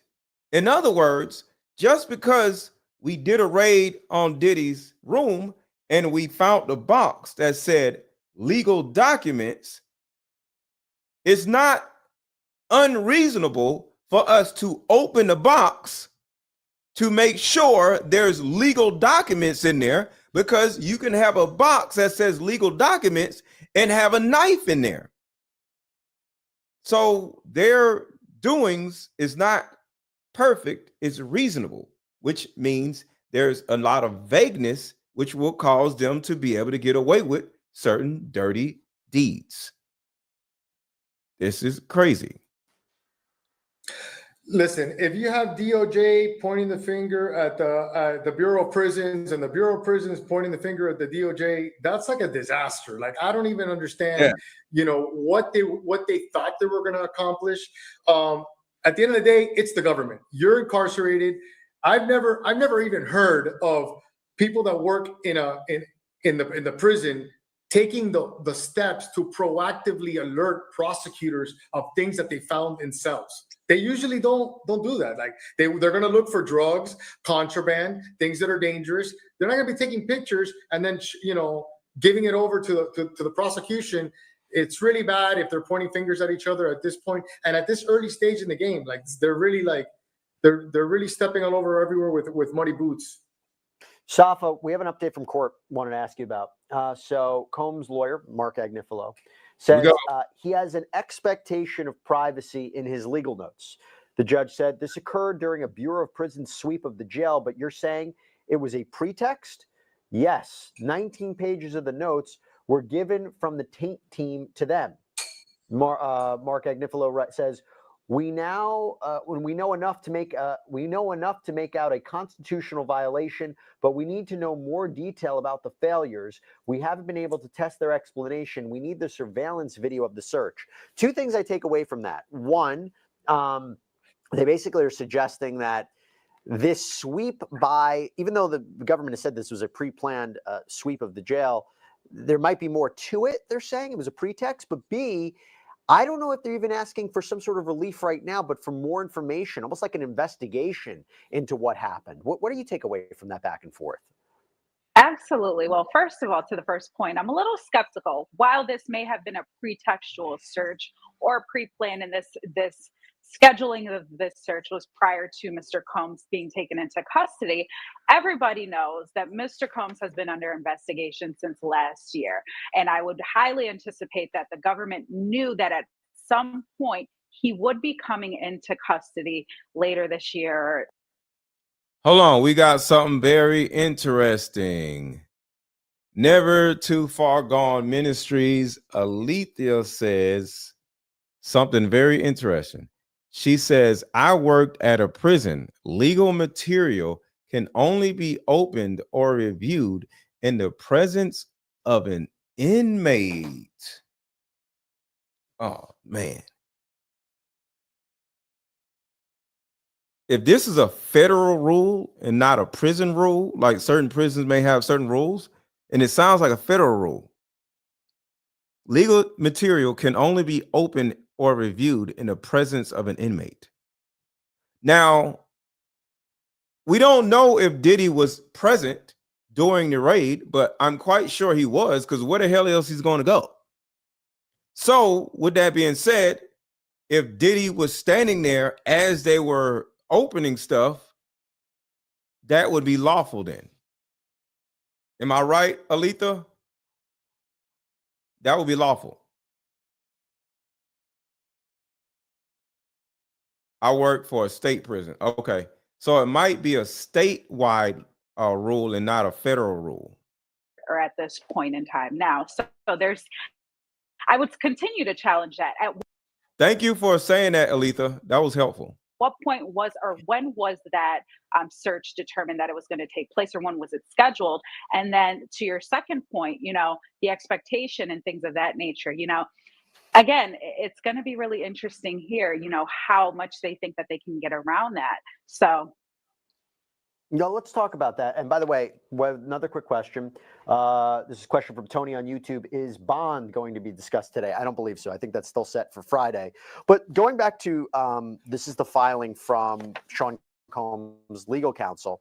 Mauricio, they write, the Bureau of Prisons sweep was purportedly related to removing contraband at the facility. And by the way, this was reported that they found homemade weapons, they found electronics, they found, you know, drugs. This was all not about Sean Combs, this is about other inmates. But It says, yet Investigator 1 apparently used this sweep as a pretext to conduct a targeted seizure of Mr. Combs' handwritten notes about conversations with his lawyers. Tellingly, Investigator 1 did not report that he had identified and confiscated Sean Combs' notes of conversations with his lawyer to supervisors of the multi-agency law enforcement operation. He went straight to the prosecution team. What do you make of that, Mauricio? If you work for the BOP and you're doing a sweep looking for contraband and then you turn around and give all your findings to the prosecution team, that means you work for the prosecution. What in the hell? Cell phones, and all of a sudden you're taking pictures of a legal pad, the people that work with you are going to be like, hey, what are you doing? What are you doing? That's completely targeted. That goes against how they operate. These sweeps are done, they're voluminous, it's work for them, and they got to get it done. For you to take the time to stop and start taking pictures of legal pads and going through his things, and then in addition to that, now Investigator 1 is taking the material that he photographed, where it's not even the norm to do so, to the prosecution team. To the prosecution is clearly indicative that it was a target and that Investigator 1 had an agenda. Yo, this man getting out. Diddy is about to get out of jail. Which means I was actually wrong. But I'm so pissed right now. Sean Diddy Combs is about to be out not only on bail, but this is about to be a mistrial when it goes to trial. Golly. Oh my God. This is terrible. He went in there to take pictures, and it's obvious. I mean, if he wants to argue that he was part of a team and he was looking for contraband, so then why did you stop and take all this time to do this in-depth search of Diddy's legal pads and legal materials? Doesn't make sense. I'm curious to see the prosecution's response, but right now it's still based on the defense counsel's argument to the court. And to give everybody an update about what's happening in that court, and Saf, I'll throw this to you for your reaction about what's happening. So Mark Agnifilo, again, Sean Combs' lawyer, We need the communications of Investigator 1. We need to know the role of the U.S. Attorney's Office on what should be in photographs. The search was for drugs and guns and cell phones, but these are Combs' legal files. And then the judge said, just keep it on the logistics. Nice. Mark Agnifilo says, we're not sure if it was Investigator 1 who was the one doing the search, who interviewed Mr. Combs, who went to the area where his legal papers were. Once we know that, we could have a Fifth Amendment transgression. Safa. Absolutely. You know, right now what the defense is doing is they're trying to get a hold and a grasp of exactly who launched this investigation, why these photos were taken, why this correspondence happened between Investigator 1 and the U.S. Attorney's Office. And a lot of these questions remain to be foreseen until we have a hearing on the issue. And right now, the defense is seeking a hearing on that issue. So we haven't gotten to that specific hearing as of yet, although they're laying the framework for why that should be taking place. And they're very valid questions. Anything that is created with respect to an investigation must be turned over to the defense, whether it's text messages that a law enforcement officer has created that goes over to the district attorney's office or the U.S. attorney's office, or any sort of documentation, photo, recording, any and everything under the sun has to be turned over to the defense. And so there's definitely a question here as to whether or not that actually happened. What was the motive behind Investigator number 1 taking these photos, and why they got specifically directly to the prosecution team? I have quite an update from court, and Mauricio, I'm going to ask you a response. Sean Combs' lawyer says, we may ask for dismissal of the indictment or for the recusal of the prosecution team. Judge Subramanian said, they used 2 portions in responding on bail, and you want me not to consider those? They need to hand over the notes. Wow. So would there be a scenario where Sean Combs' indictment could be thrown out, or the prosecution team has to recuse themselves, assuming the worst, assuming this is a violation of Sean Combs' constitutional rights? What do you think? I mean, listen, the defense is always going to ask for the star, the moons, and everything. That's not going to happen. They're not going to dismiss anything, and they're probably not going to, kick the prosecutors off. But that's the correct thing to ask for. You know what I mean? Like, there's other sanctions that are not as drastic. This could end up with the judge giving the prosecution a lecture, telling them don't do it again. Or which probably is going to end up. I don't see the judge in this case doing something as drastic as what the defense is asking for, but he may do something. He may give him a talking to. And by the way, Safa, we have to be clear that this is not the first time Sean Combs' defense counsel has raised allegations of misconduct by the government. There was a whole series of back and forth and motions that the government, more specifically the Department of Homeland Security, had been leaking information to the media. They talked about leaking the 2016 videotape of Sean Combs purportedly beating Cassandra Ventura in that hotel hallway. They said that law enforcement agents were making inappropriate comments to the media. And the judge actually instituted a gag order, even made a comment, Judge Subramanian, that if it's true some of these comments were being made, it's totally improper. Now, here's an update, too, because Mark Agnifilo told the court, we don't know what the team has. We want to know, and we want the material back while this is pending. We cannot waive his attorney-client privilege. We have to be direct or aggressive. So it just seems, and by the way, so it seems to me, Safa, the fact that this hearing is happening, the judge is at least open to what the defense is saying. And that's my issue right there. They would not have granted him an emergency bond hearing if the judge wasn't receptive to what Diddy and his defense team has been saying. Which means Diddy has a case for this whole thing to be possibly either dismissed or for him to at least get bond. So that means we content creators are really going to be in trouble because Diddy himself is about to be pulling up on our houses. Sheesh.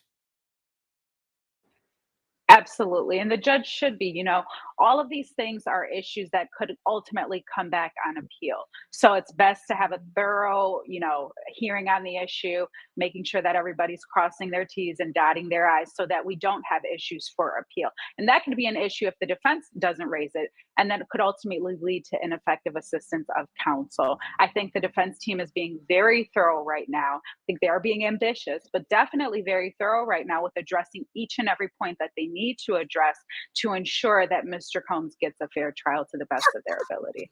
By the way, we're showing everybody these courtroom sketches. You'll see there's multiple judges because. Yo, y'all are hilarious. Raz says, you better start packing, Mr. Let Go. I ain't going nowhere, damn it. As this case has been in front of multiple judges before, it's now in front of Judge Arun Subramanian. By the way, we're taking your questions, not just about the hearing. If you have questions about the overall case, we'll take them too, which actually brings me to a question from B. Denoshi on YouTube. I'll throw this to you, Mauricio. How long will this case take, and how is it going so far compared to how you may have expected? What do you think, Mauricio? I mean, I think it could take, 6 months. It's a high-profile case. They got a lot of people on it, a lot of boots on the ground. Just to be clear, 6 months, you think the trial, or you think in the trial, or how long? Because this is scheduled for May of 2025. What do you think? Then it should go in May of 2025. I mean, I think that they have so many people working on this that they should be ready. And I'm pretty sure that the defense has a client that's itching to get out of there. So they're going to want to go. Now, I assume that there's voluminous evidence simply because if you can't get the machine guns with altered serial numbers out of your house, I'm pretty sure that your hard drives are chock full of bad information and videos and pictures. So I'm sure that they got a lot to deal with, but I'm pretty sure if they give them a date in May of 2025, that they're probably going to be ready to go. We have some updates to report. We now have the prosecution's response to what's been happening. Safa, so the Judge Subramanian, by the way, this is a live look outside that courthouse. No cameras allowed in the courtroom, but we're doing our best to update you about what's happening. So the judge says to the government, what happened here? Why were they taking photos of Mr. Combs' notebooks? AUSA Mary Christine Slavic says none of the prosecutors had contact with them.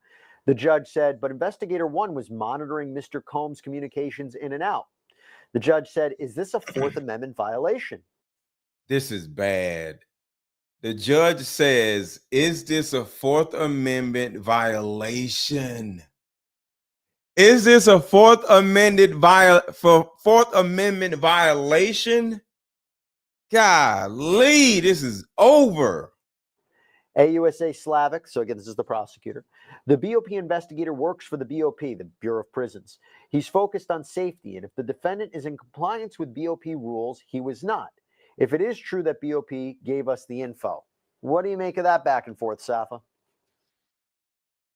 This is bad.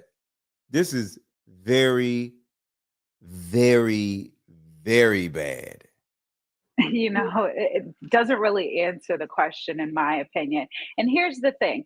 The Bureau of Prisons, the federal government, the U.S. Attorney's Office, Department of Homeland Security, and FBI, they are all law enforcement. They are all the government. The prosecution teams are imputed with knowing and being in possession of things that law enforcement is in possession of. And I know there's a question here with respect to the Bureau of Prisons, but it definitely does possibly raise that Fourth Amendment issue because, again, why are we taking photos of these documents? Why is Investigator 1 targeted with monitoring Mr. Combs' phone calls? Now, generally speaking, every inmate's phone calls, they're monitored. There are searches that are conducted all of the time. But this seems to be a little heightened, specifically because you're taking photos of paper. Paper doesn't appear to be a threat to the physical safety of any inmate in the jail. Not only that, but it seems that Exactly. If you're looking for contraband, if you're looking for weapons, why are you taking a picture of a piece of paper? The piece of paper is not contraband and it is not a weapon. What are you doing? there's more attention that's paid to Mr. Combs as things continue to progress. And it's very common that the prosecution team will monitor or will have those phone calls pulled. But here there seems to be just a number of things. And based on the totality of the circumstances, there's a significant red flag that's going off. This is bad, y'all. This is bad.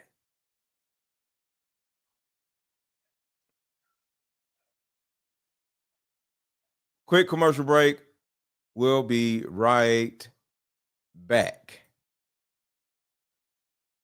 While we meet up at a coffee shop and play this fun dating card game, we'll have fun and see if we're compatible all at the same time. Ooh, what's the name of the game? It's called Deeper Discussions. I'm down. Okay, meet you at 6. Fellas, buy this card game. Ladies, buy this card game. Buy about 2 or 3 card games. The main reason why people can't stay together isn't because they don't like each other no more. It's actually because their present family issues come up or their past family issues come up. But when you play Deeper Discussions, you'll be able to understand a person's family issues up front. This game can be played with either 2 people or an entire group. So have fun. Question number 1. Name a time when money was the main factor why a relationship went bad. Deeper Discussions Dating Edition. Again, these cards are good for vetting a potential boyfriend, Candidate. a potential girlfriend, a potential husband, a potential wife. The texture of these cards are so soft and silky, by the way. Like they ain't gonna get really wore out. durable. A dating card game for introverts who have a hard time asking the much needed compatibility questions. Deeper Discussions, the card game. All right, y'all. Black Friday sale. Black Friday sale. My card game is usually $199. Well, Deeper Discussion is $35. So buy your Deep Discussions card game. But the main card game that people have been asking for and waiting for is the mother-daughter card game, and is usually $199. But Black Friday sale, because I want people to have this in their hands before Thursday, and hopefully if you order today, you'll be able to get your card game before Thursday. So hit the link and buy your mother-daughter card game or your Deep Discussions card game, or both, right now, so I can get it out to you before Thanksgiving. Hit the link.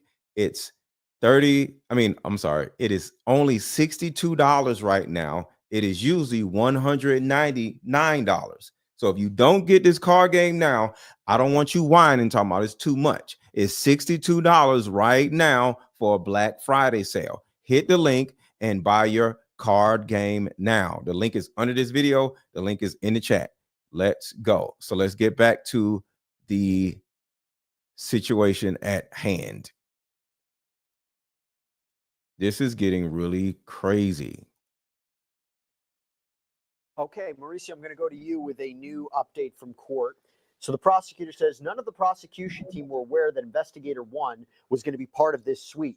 The judge said, when did you become aware that photos had been taken of Mr. Combs' notes? Prosecutor responds, after the suite. The judge said, but before the grand jury subpoena? Now, the reason that is interesting, and I believe what they're talking about, is if you go back to the government's filing, they said as part of that investigation, the government has sent grand jury subpoenas and document requests to the Bureau of Prisons for the defendant's monitored communications, including calls and emails. And then it says from those materials, the government has learned that the defendant has persisted in engaging in obstructive conduct since he entered BOP custody. We talked about that before. Mauricio, your reaction?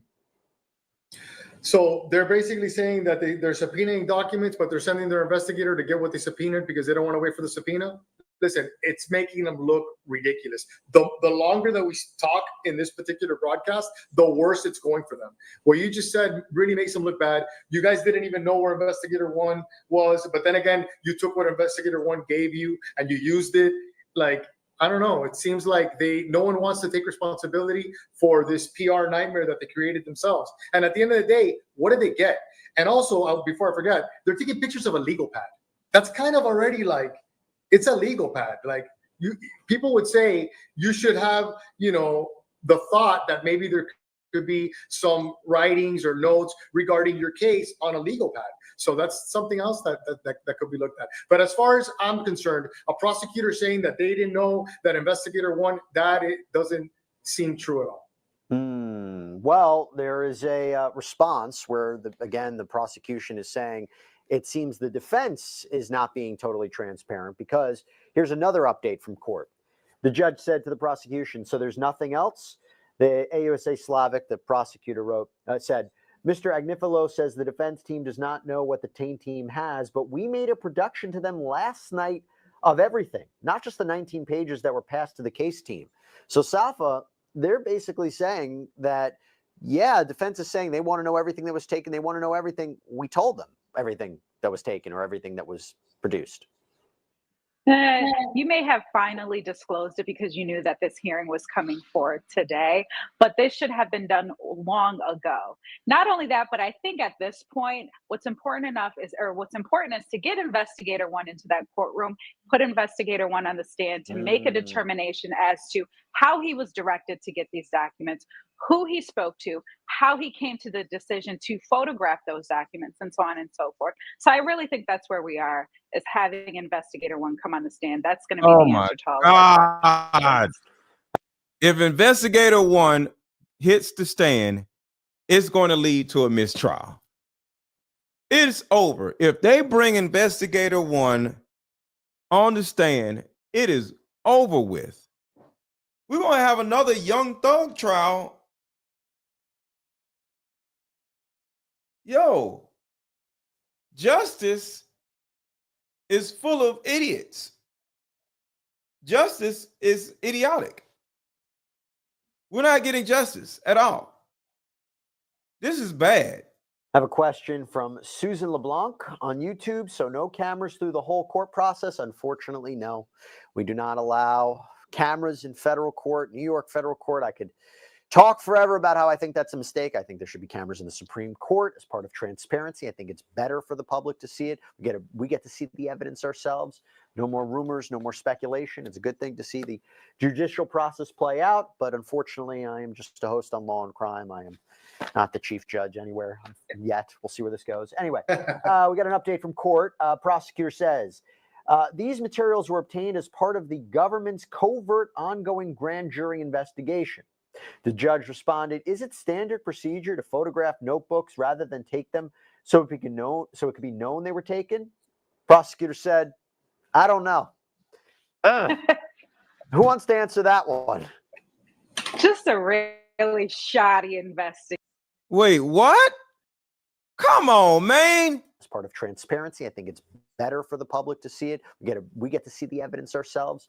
No more rumors, no more speculation. It's a good thing to see the judicial process play out. But unfortunately, I am just a host on Law and Crime. I am not the chief judge anywhere yet. We'll see where this goes. Anyway, we got an update from court. Prosecutor says, these materials were obtained as part of the government's covert ongoing grand jury investigation.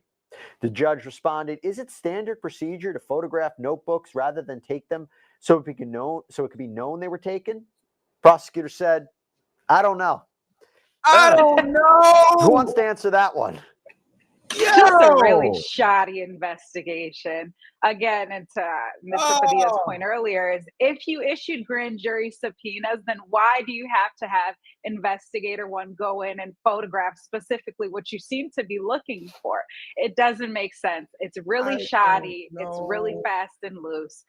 I don't know what the prosecution team is doing on this. Let me ask you this, Mauricio. Let's say, for example, you tell me, could this affect what the government said they found in terms of obstruction? You know, we have the phone calls, we have these third-party calls, we know what Sean Combs has been doing behind jail, and this is further evidence of obstruction. He shouldn't be allowed in. Is there anything that could happen today that could affect his chances of bail on Friday?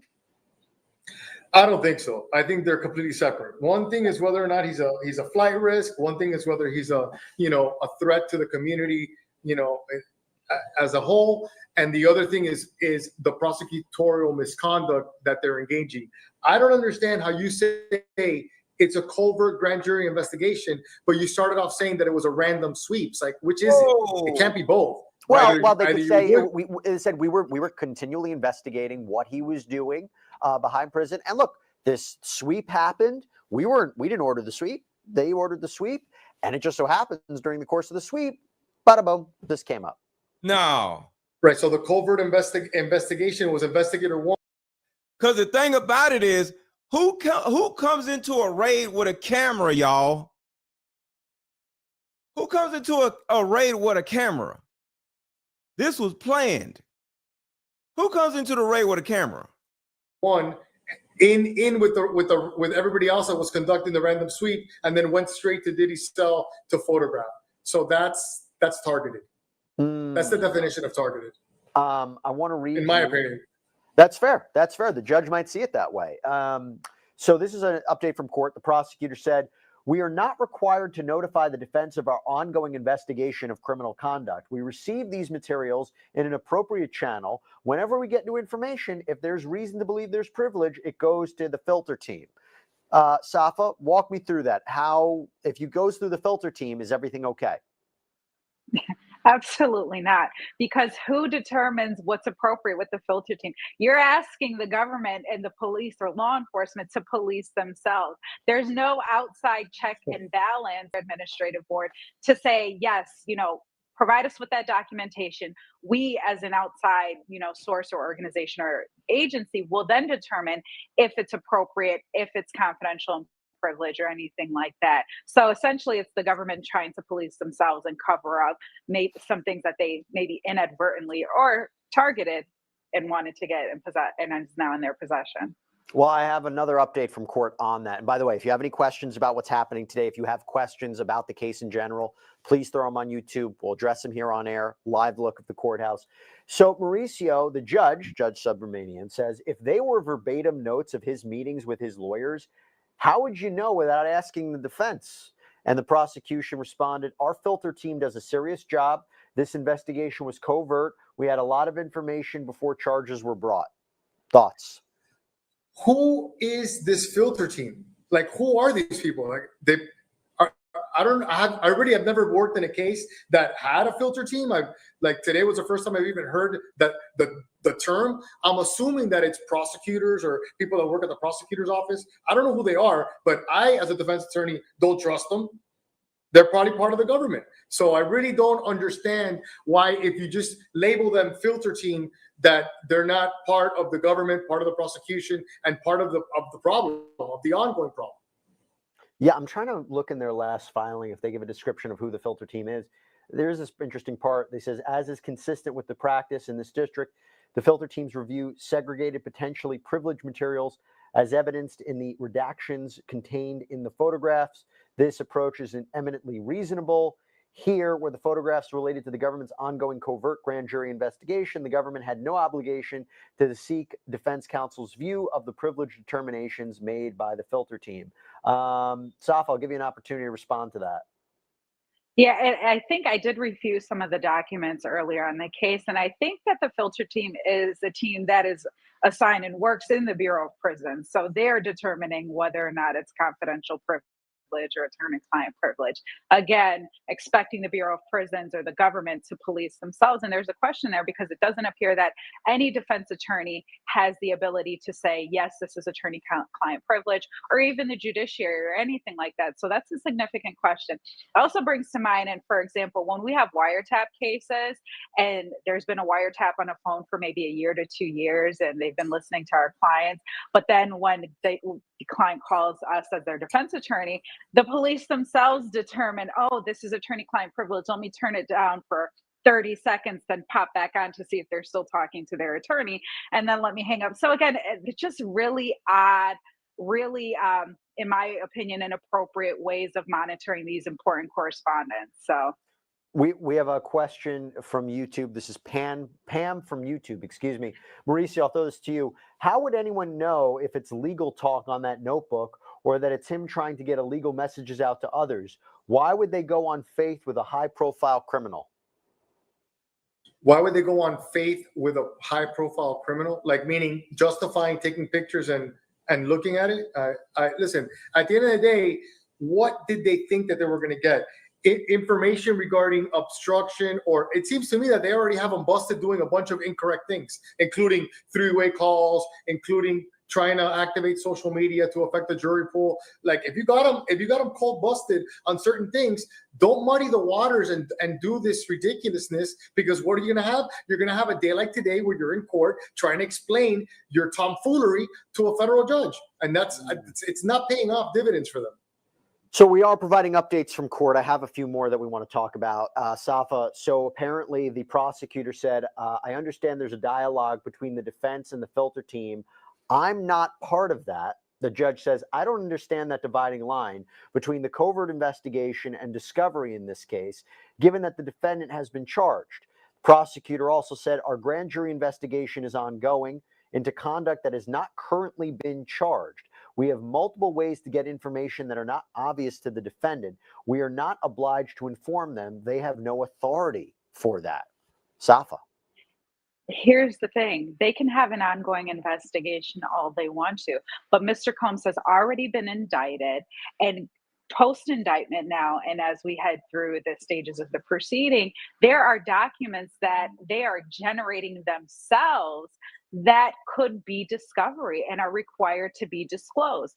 They also are what we in the law call Brady material, could possibly be exculpatory in nature, or are things that the defense team is going to want to investigate themselves. Meaning evidence that would show he's not guilty. Correct. And Brady versus Maryland, it's one of our big cases in the legal world. And so essentially what the government is doing is continuing to now make discovery, in my opinion, as the case is progressing. You know, they may be considering other charges, maybe witness tampering or whatever they determine to do, and that's fine. But again, they have muddied the waters, to use your words. And here we are now where they've created additional discovery, additional things that are required to be disclosed, but they want to keep it close to their chest. It's not okay. Okay, well, you tell me if this is okay, Mauricio. The judge said, I want to be cautious since some of this is sealed, but is any of this privileged? And the prosecutor said, the notebook was labeled things to do, not attorney-client. They suggest they were meant to be in the folder marked legal, but self-labeling is not enough.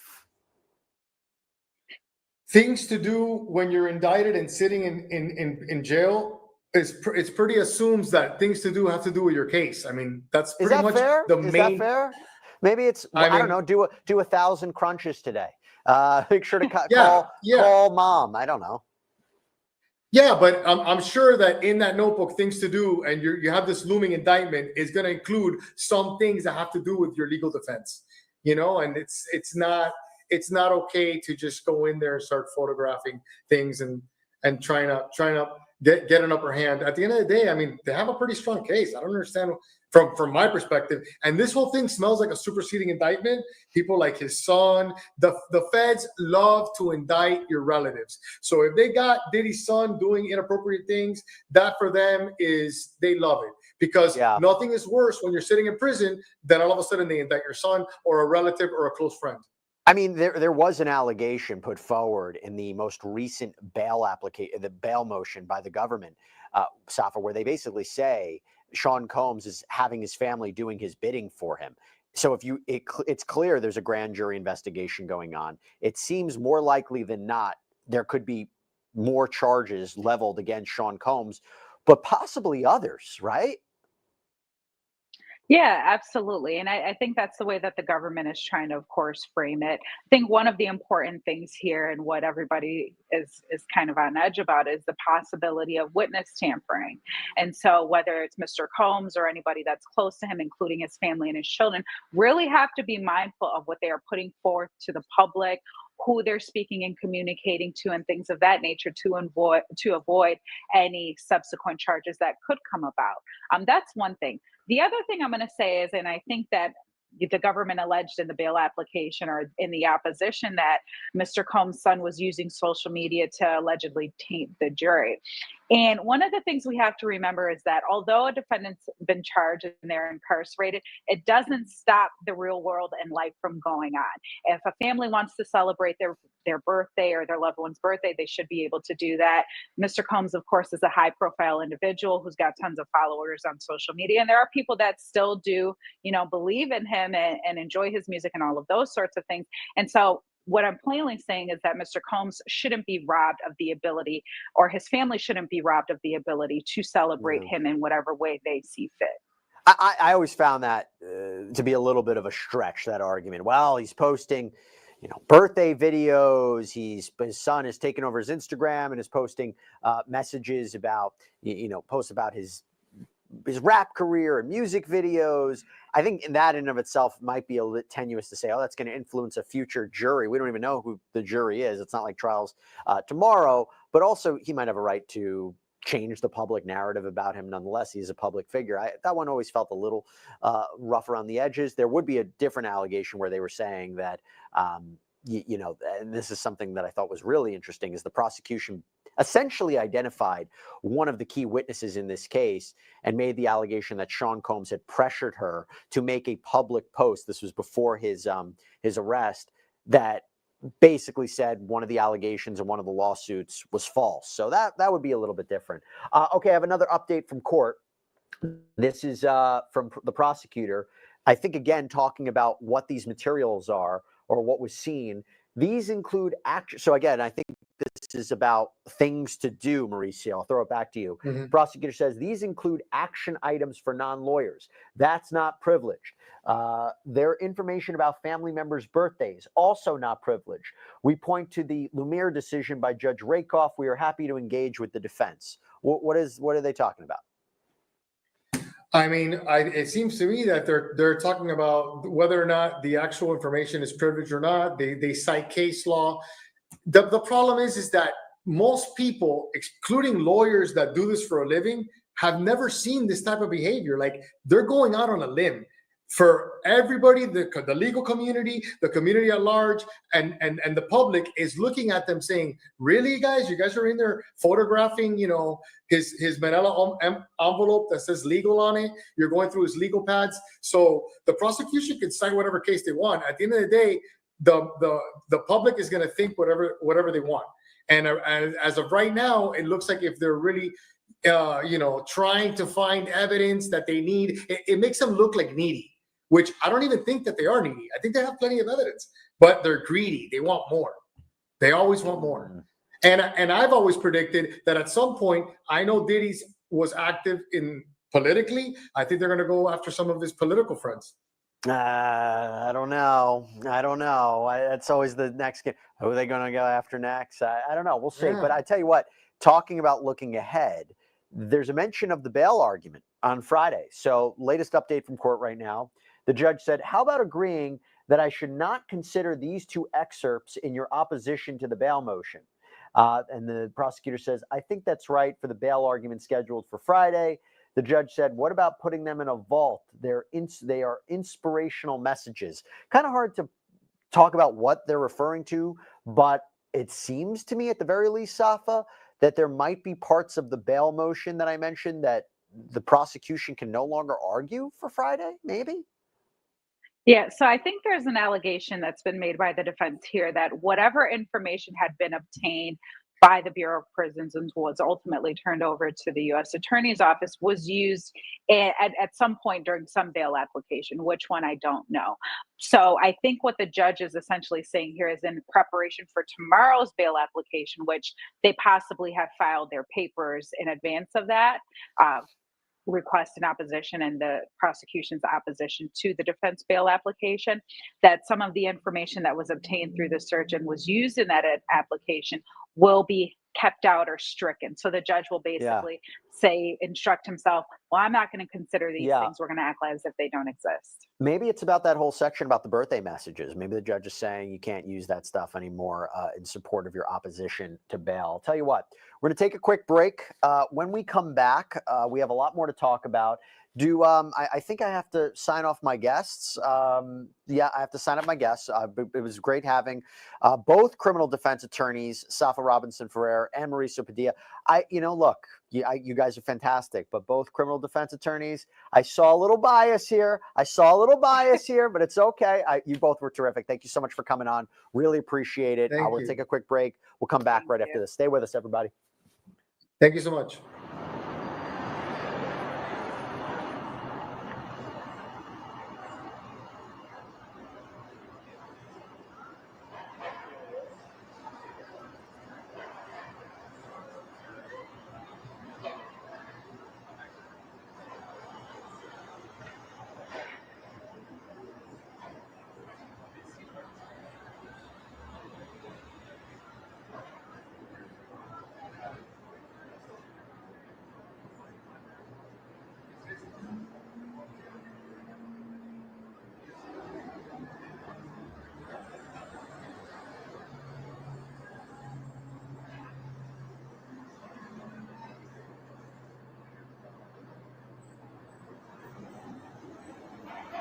Robinson Frere. She was kind enough to stay with a lawyer. There's a non-lawyer third party defense counsel. There was an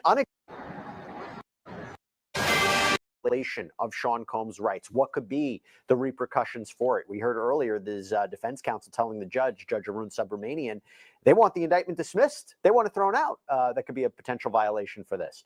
Now, I want to give you some updates from court because a couple of things. One, yeah, I thought Diddy was about to come out, but no, nothing happened. No cameras in court, but we are providing you updates about what's happening there. We have live reporting. Speaking of which, our very own Elizabeth Milner is going to be coming out of that courtroom. She's in that courtroom right now. She's going to be coming out and giving us a live report about what she observed in that courtroom. This is a live shot about what's happening outside the courthouse.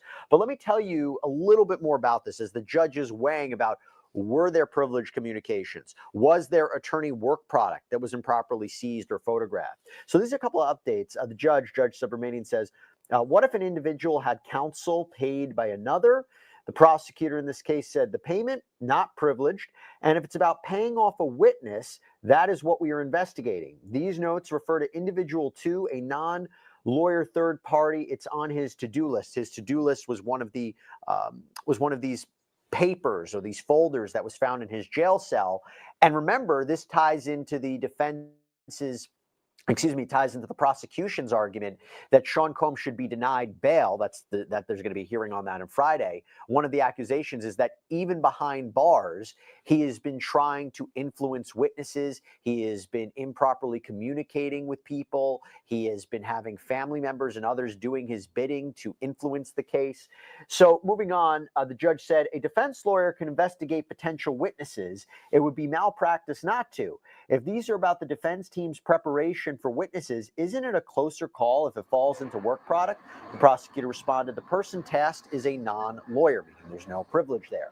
The prosecutor said on October 18th, the defendant told a family member to work with a non-lawyer to find everything about victim 2.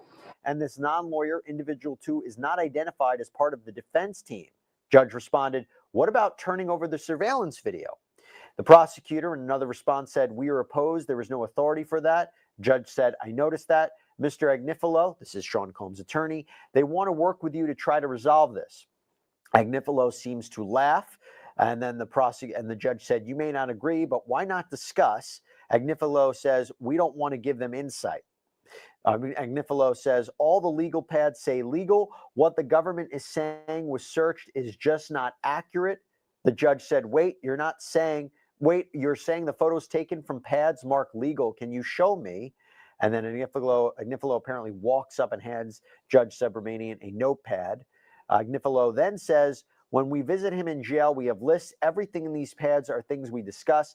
Trial strategy, who we should speak to undermine a witness's credibility. We discuss everything with Mr. Combs. This is a sweeping racketeering case. I want to bring back in a criminal defense attorney, Safa Robinson Frere. She was kind enough to stay with us. And we're also joined by criminal defense attorney Natalie Whittingham-Burrell. Great to have you both here. Natalie, I'll start with you. As you heard a little bit about the updates here, what do you make of this? Did the government engage in wrongdoing? So I think I would personally Natalie, I can't hear you. I don't know if we're working on the audio. I don't know if you're muted. I'm trying to work it. Not muted. There we go. There you go. Hey, now okay. Natalie. Well, I am of the opinion that I would need to see the work product itself, or the materials to see. But certainly here, the prosecution did not take, I think, the necessary steps to safeguard attorney work product communication information, because even if they've given it to this so-called clean team, they have seen it. The police have seen it. And so there is a possibility here that they did violate his right to attorney-client communication and privilege. It's very, very possible, depending on what was in those materials, and things that are marked attorney-client, work product are clearly attorney-client work product, and they should not be looking at it. And Natalie, let me follow up with that, because Mark Agnifilo just said, we are studying this man's life for our bail application, his charity work. This is not a single day, a single event case. We spend time on every nook and cranny of this man's life. So it seems to me they're saying, you should consider, government, everything that's in his jail cell as part of his criminal case. You don't have a right to see it. Am I understanding that correctly, Natalie? That might be what they're saying, but it's a bit more restrained than that as far as the federal rules are concerned. And yes, for the bail application, his life is very important. However, conversations with third parties, with individuals that are not a part of the defense team, do not fall under attorney-client work products. Nor is it necessarily attorney-client work product, not that the prosecution is alleging this, but for the attorney to assist the defendant in committing some type of crime. If they could allege that, Sean P. Diddy Combs is trying to obstruct justice and he's using his attorney's communication in order to do that, that's no longer privileged communication because we cannot participate as attorneys in criminal activity. But let's say that that's not what the material is and it goes to his case, then yes, that is privileged material and they have no business looking at it in any regard. They have no right to look at it. Safa, another update from court. Combs' attorney said, Mr. Combs comes out and reads us his to-do list. That is privileged. The 19 pages include things we have said to him. These are the notes that were allegedly taken by the government. The name of a potential witness, a retired doctor, now they have that. This is the heart of attorney-client. Safa. Absolutely, and I agree with them. And to my point I said earlier was, at the end of the day, who is in the best position to determine what is attorney-client privilege or what is attorney-client work product? The prosecution isn't. It's up to the defense to say, these are our witnesses, these are the avenues that we are exploring, and that's up to us for our defense case. So the prosecution isn't in the position to tell us or to tell his defense team what is privileged and what is not. And if anything, have the hearing on the issue and let the judge make the determination. So I'm going to cut it right here because I have somewhere to go.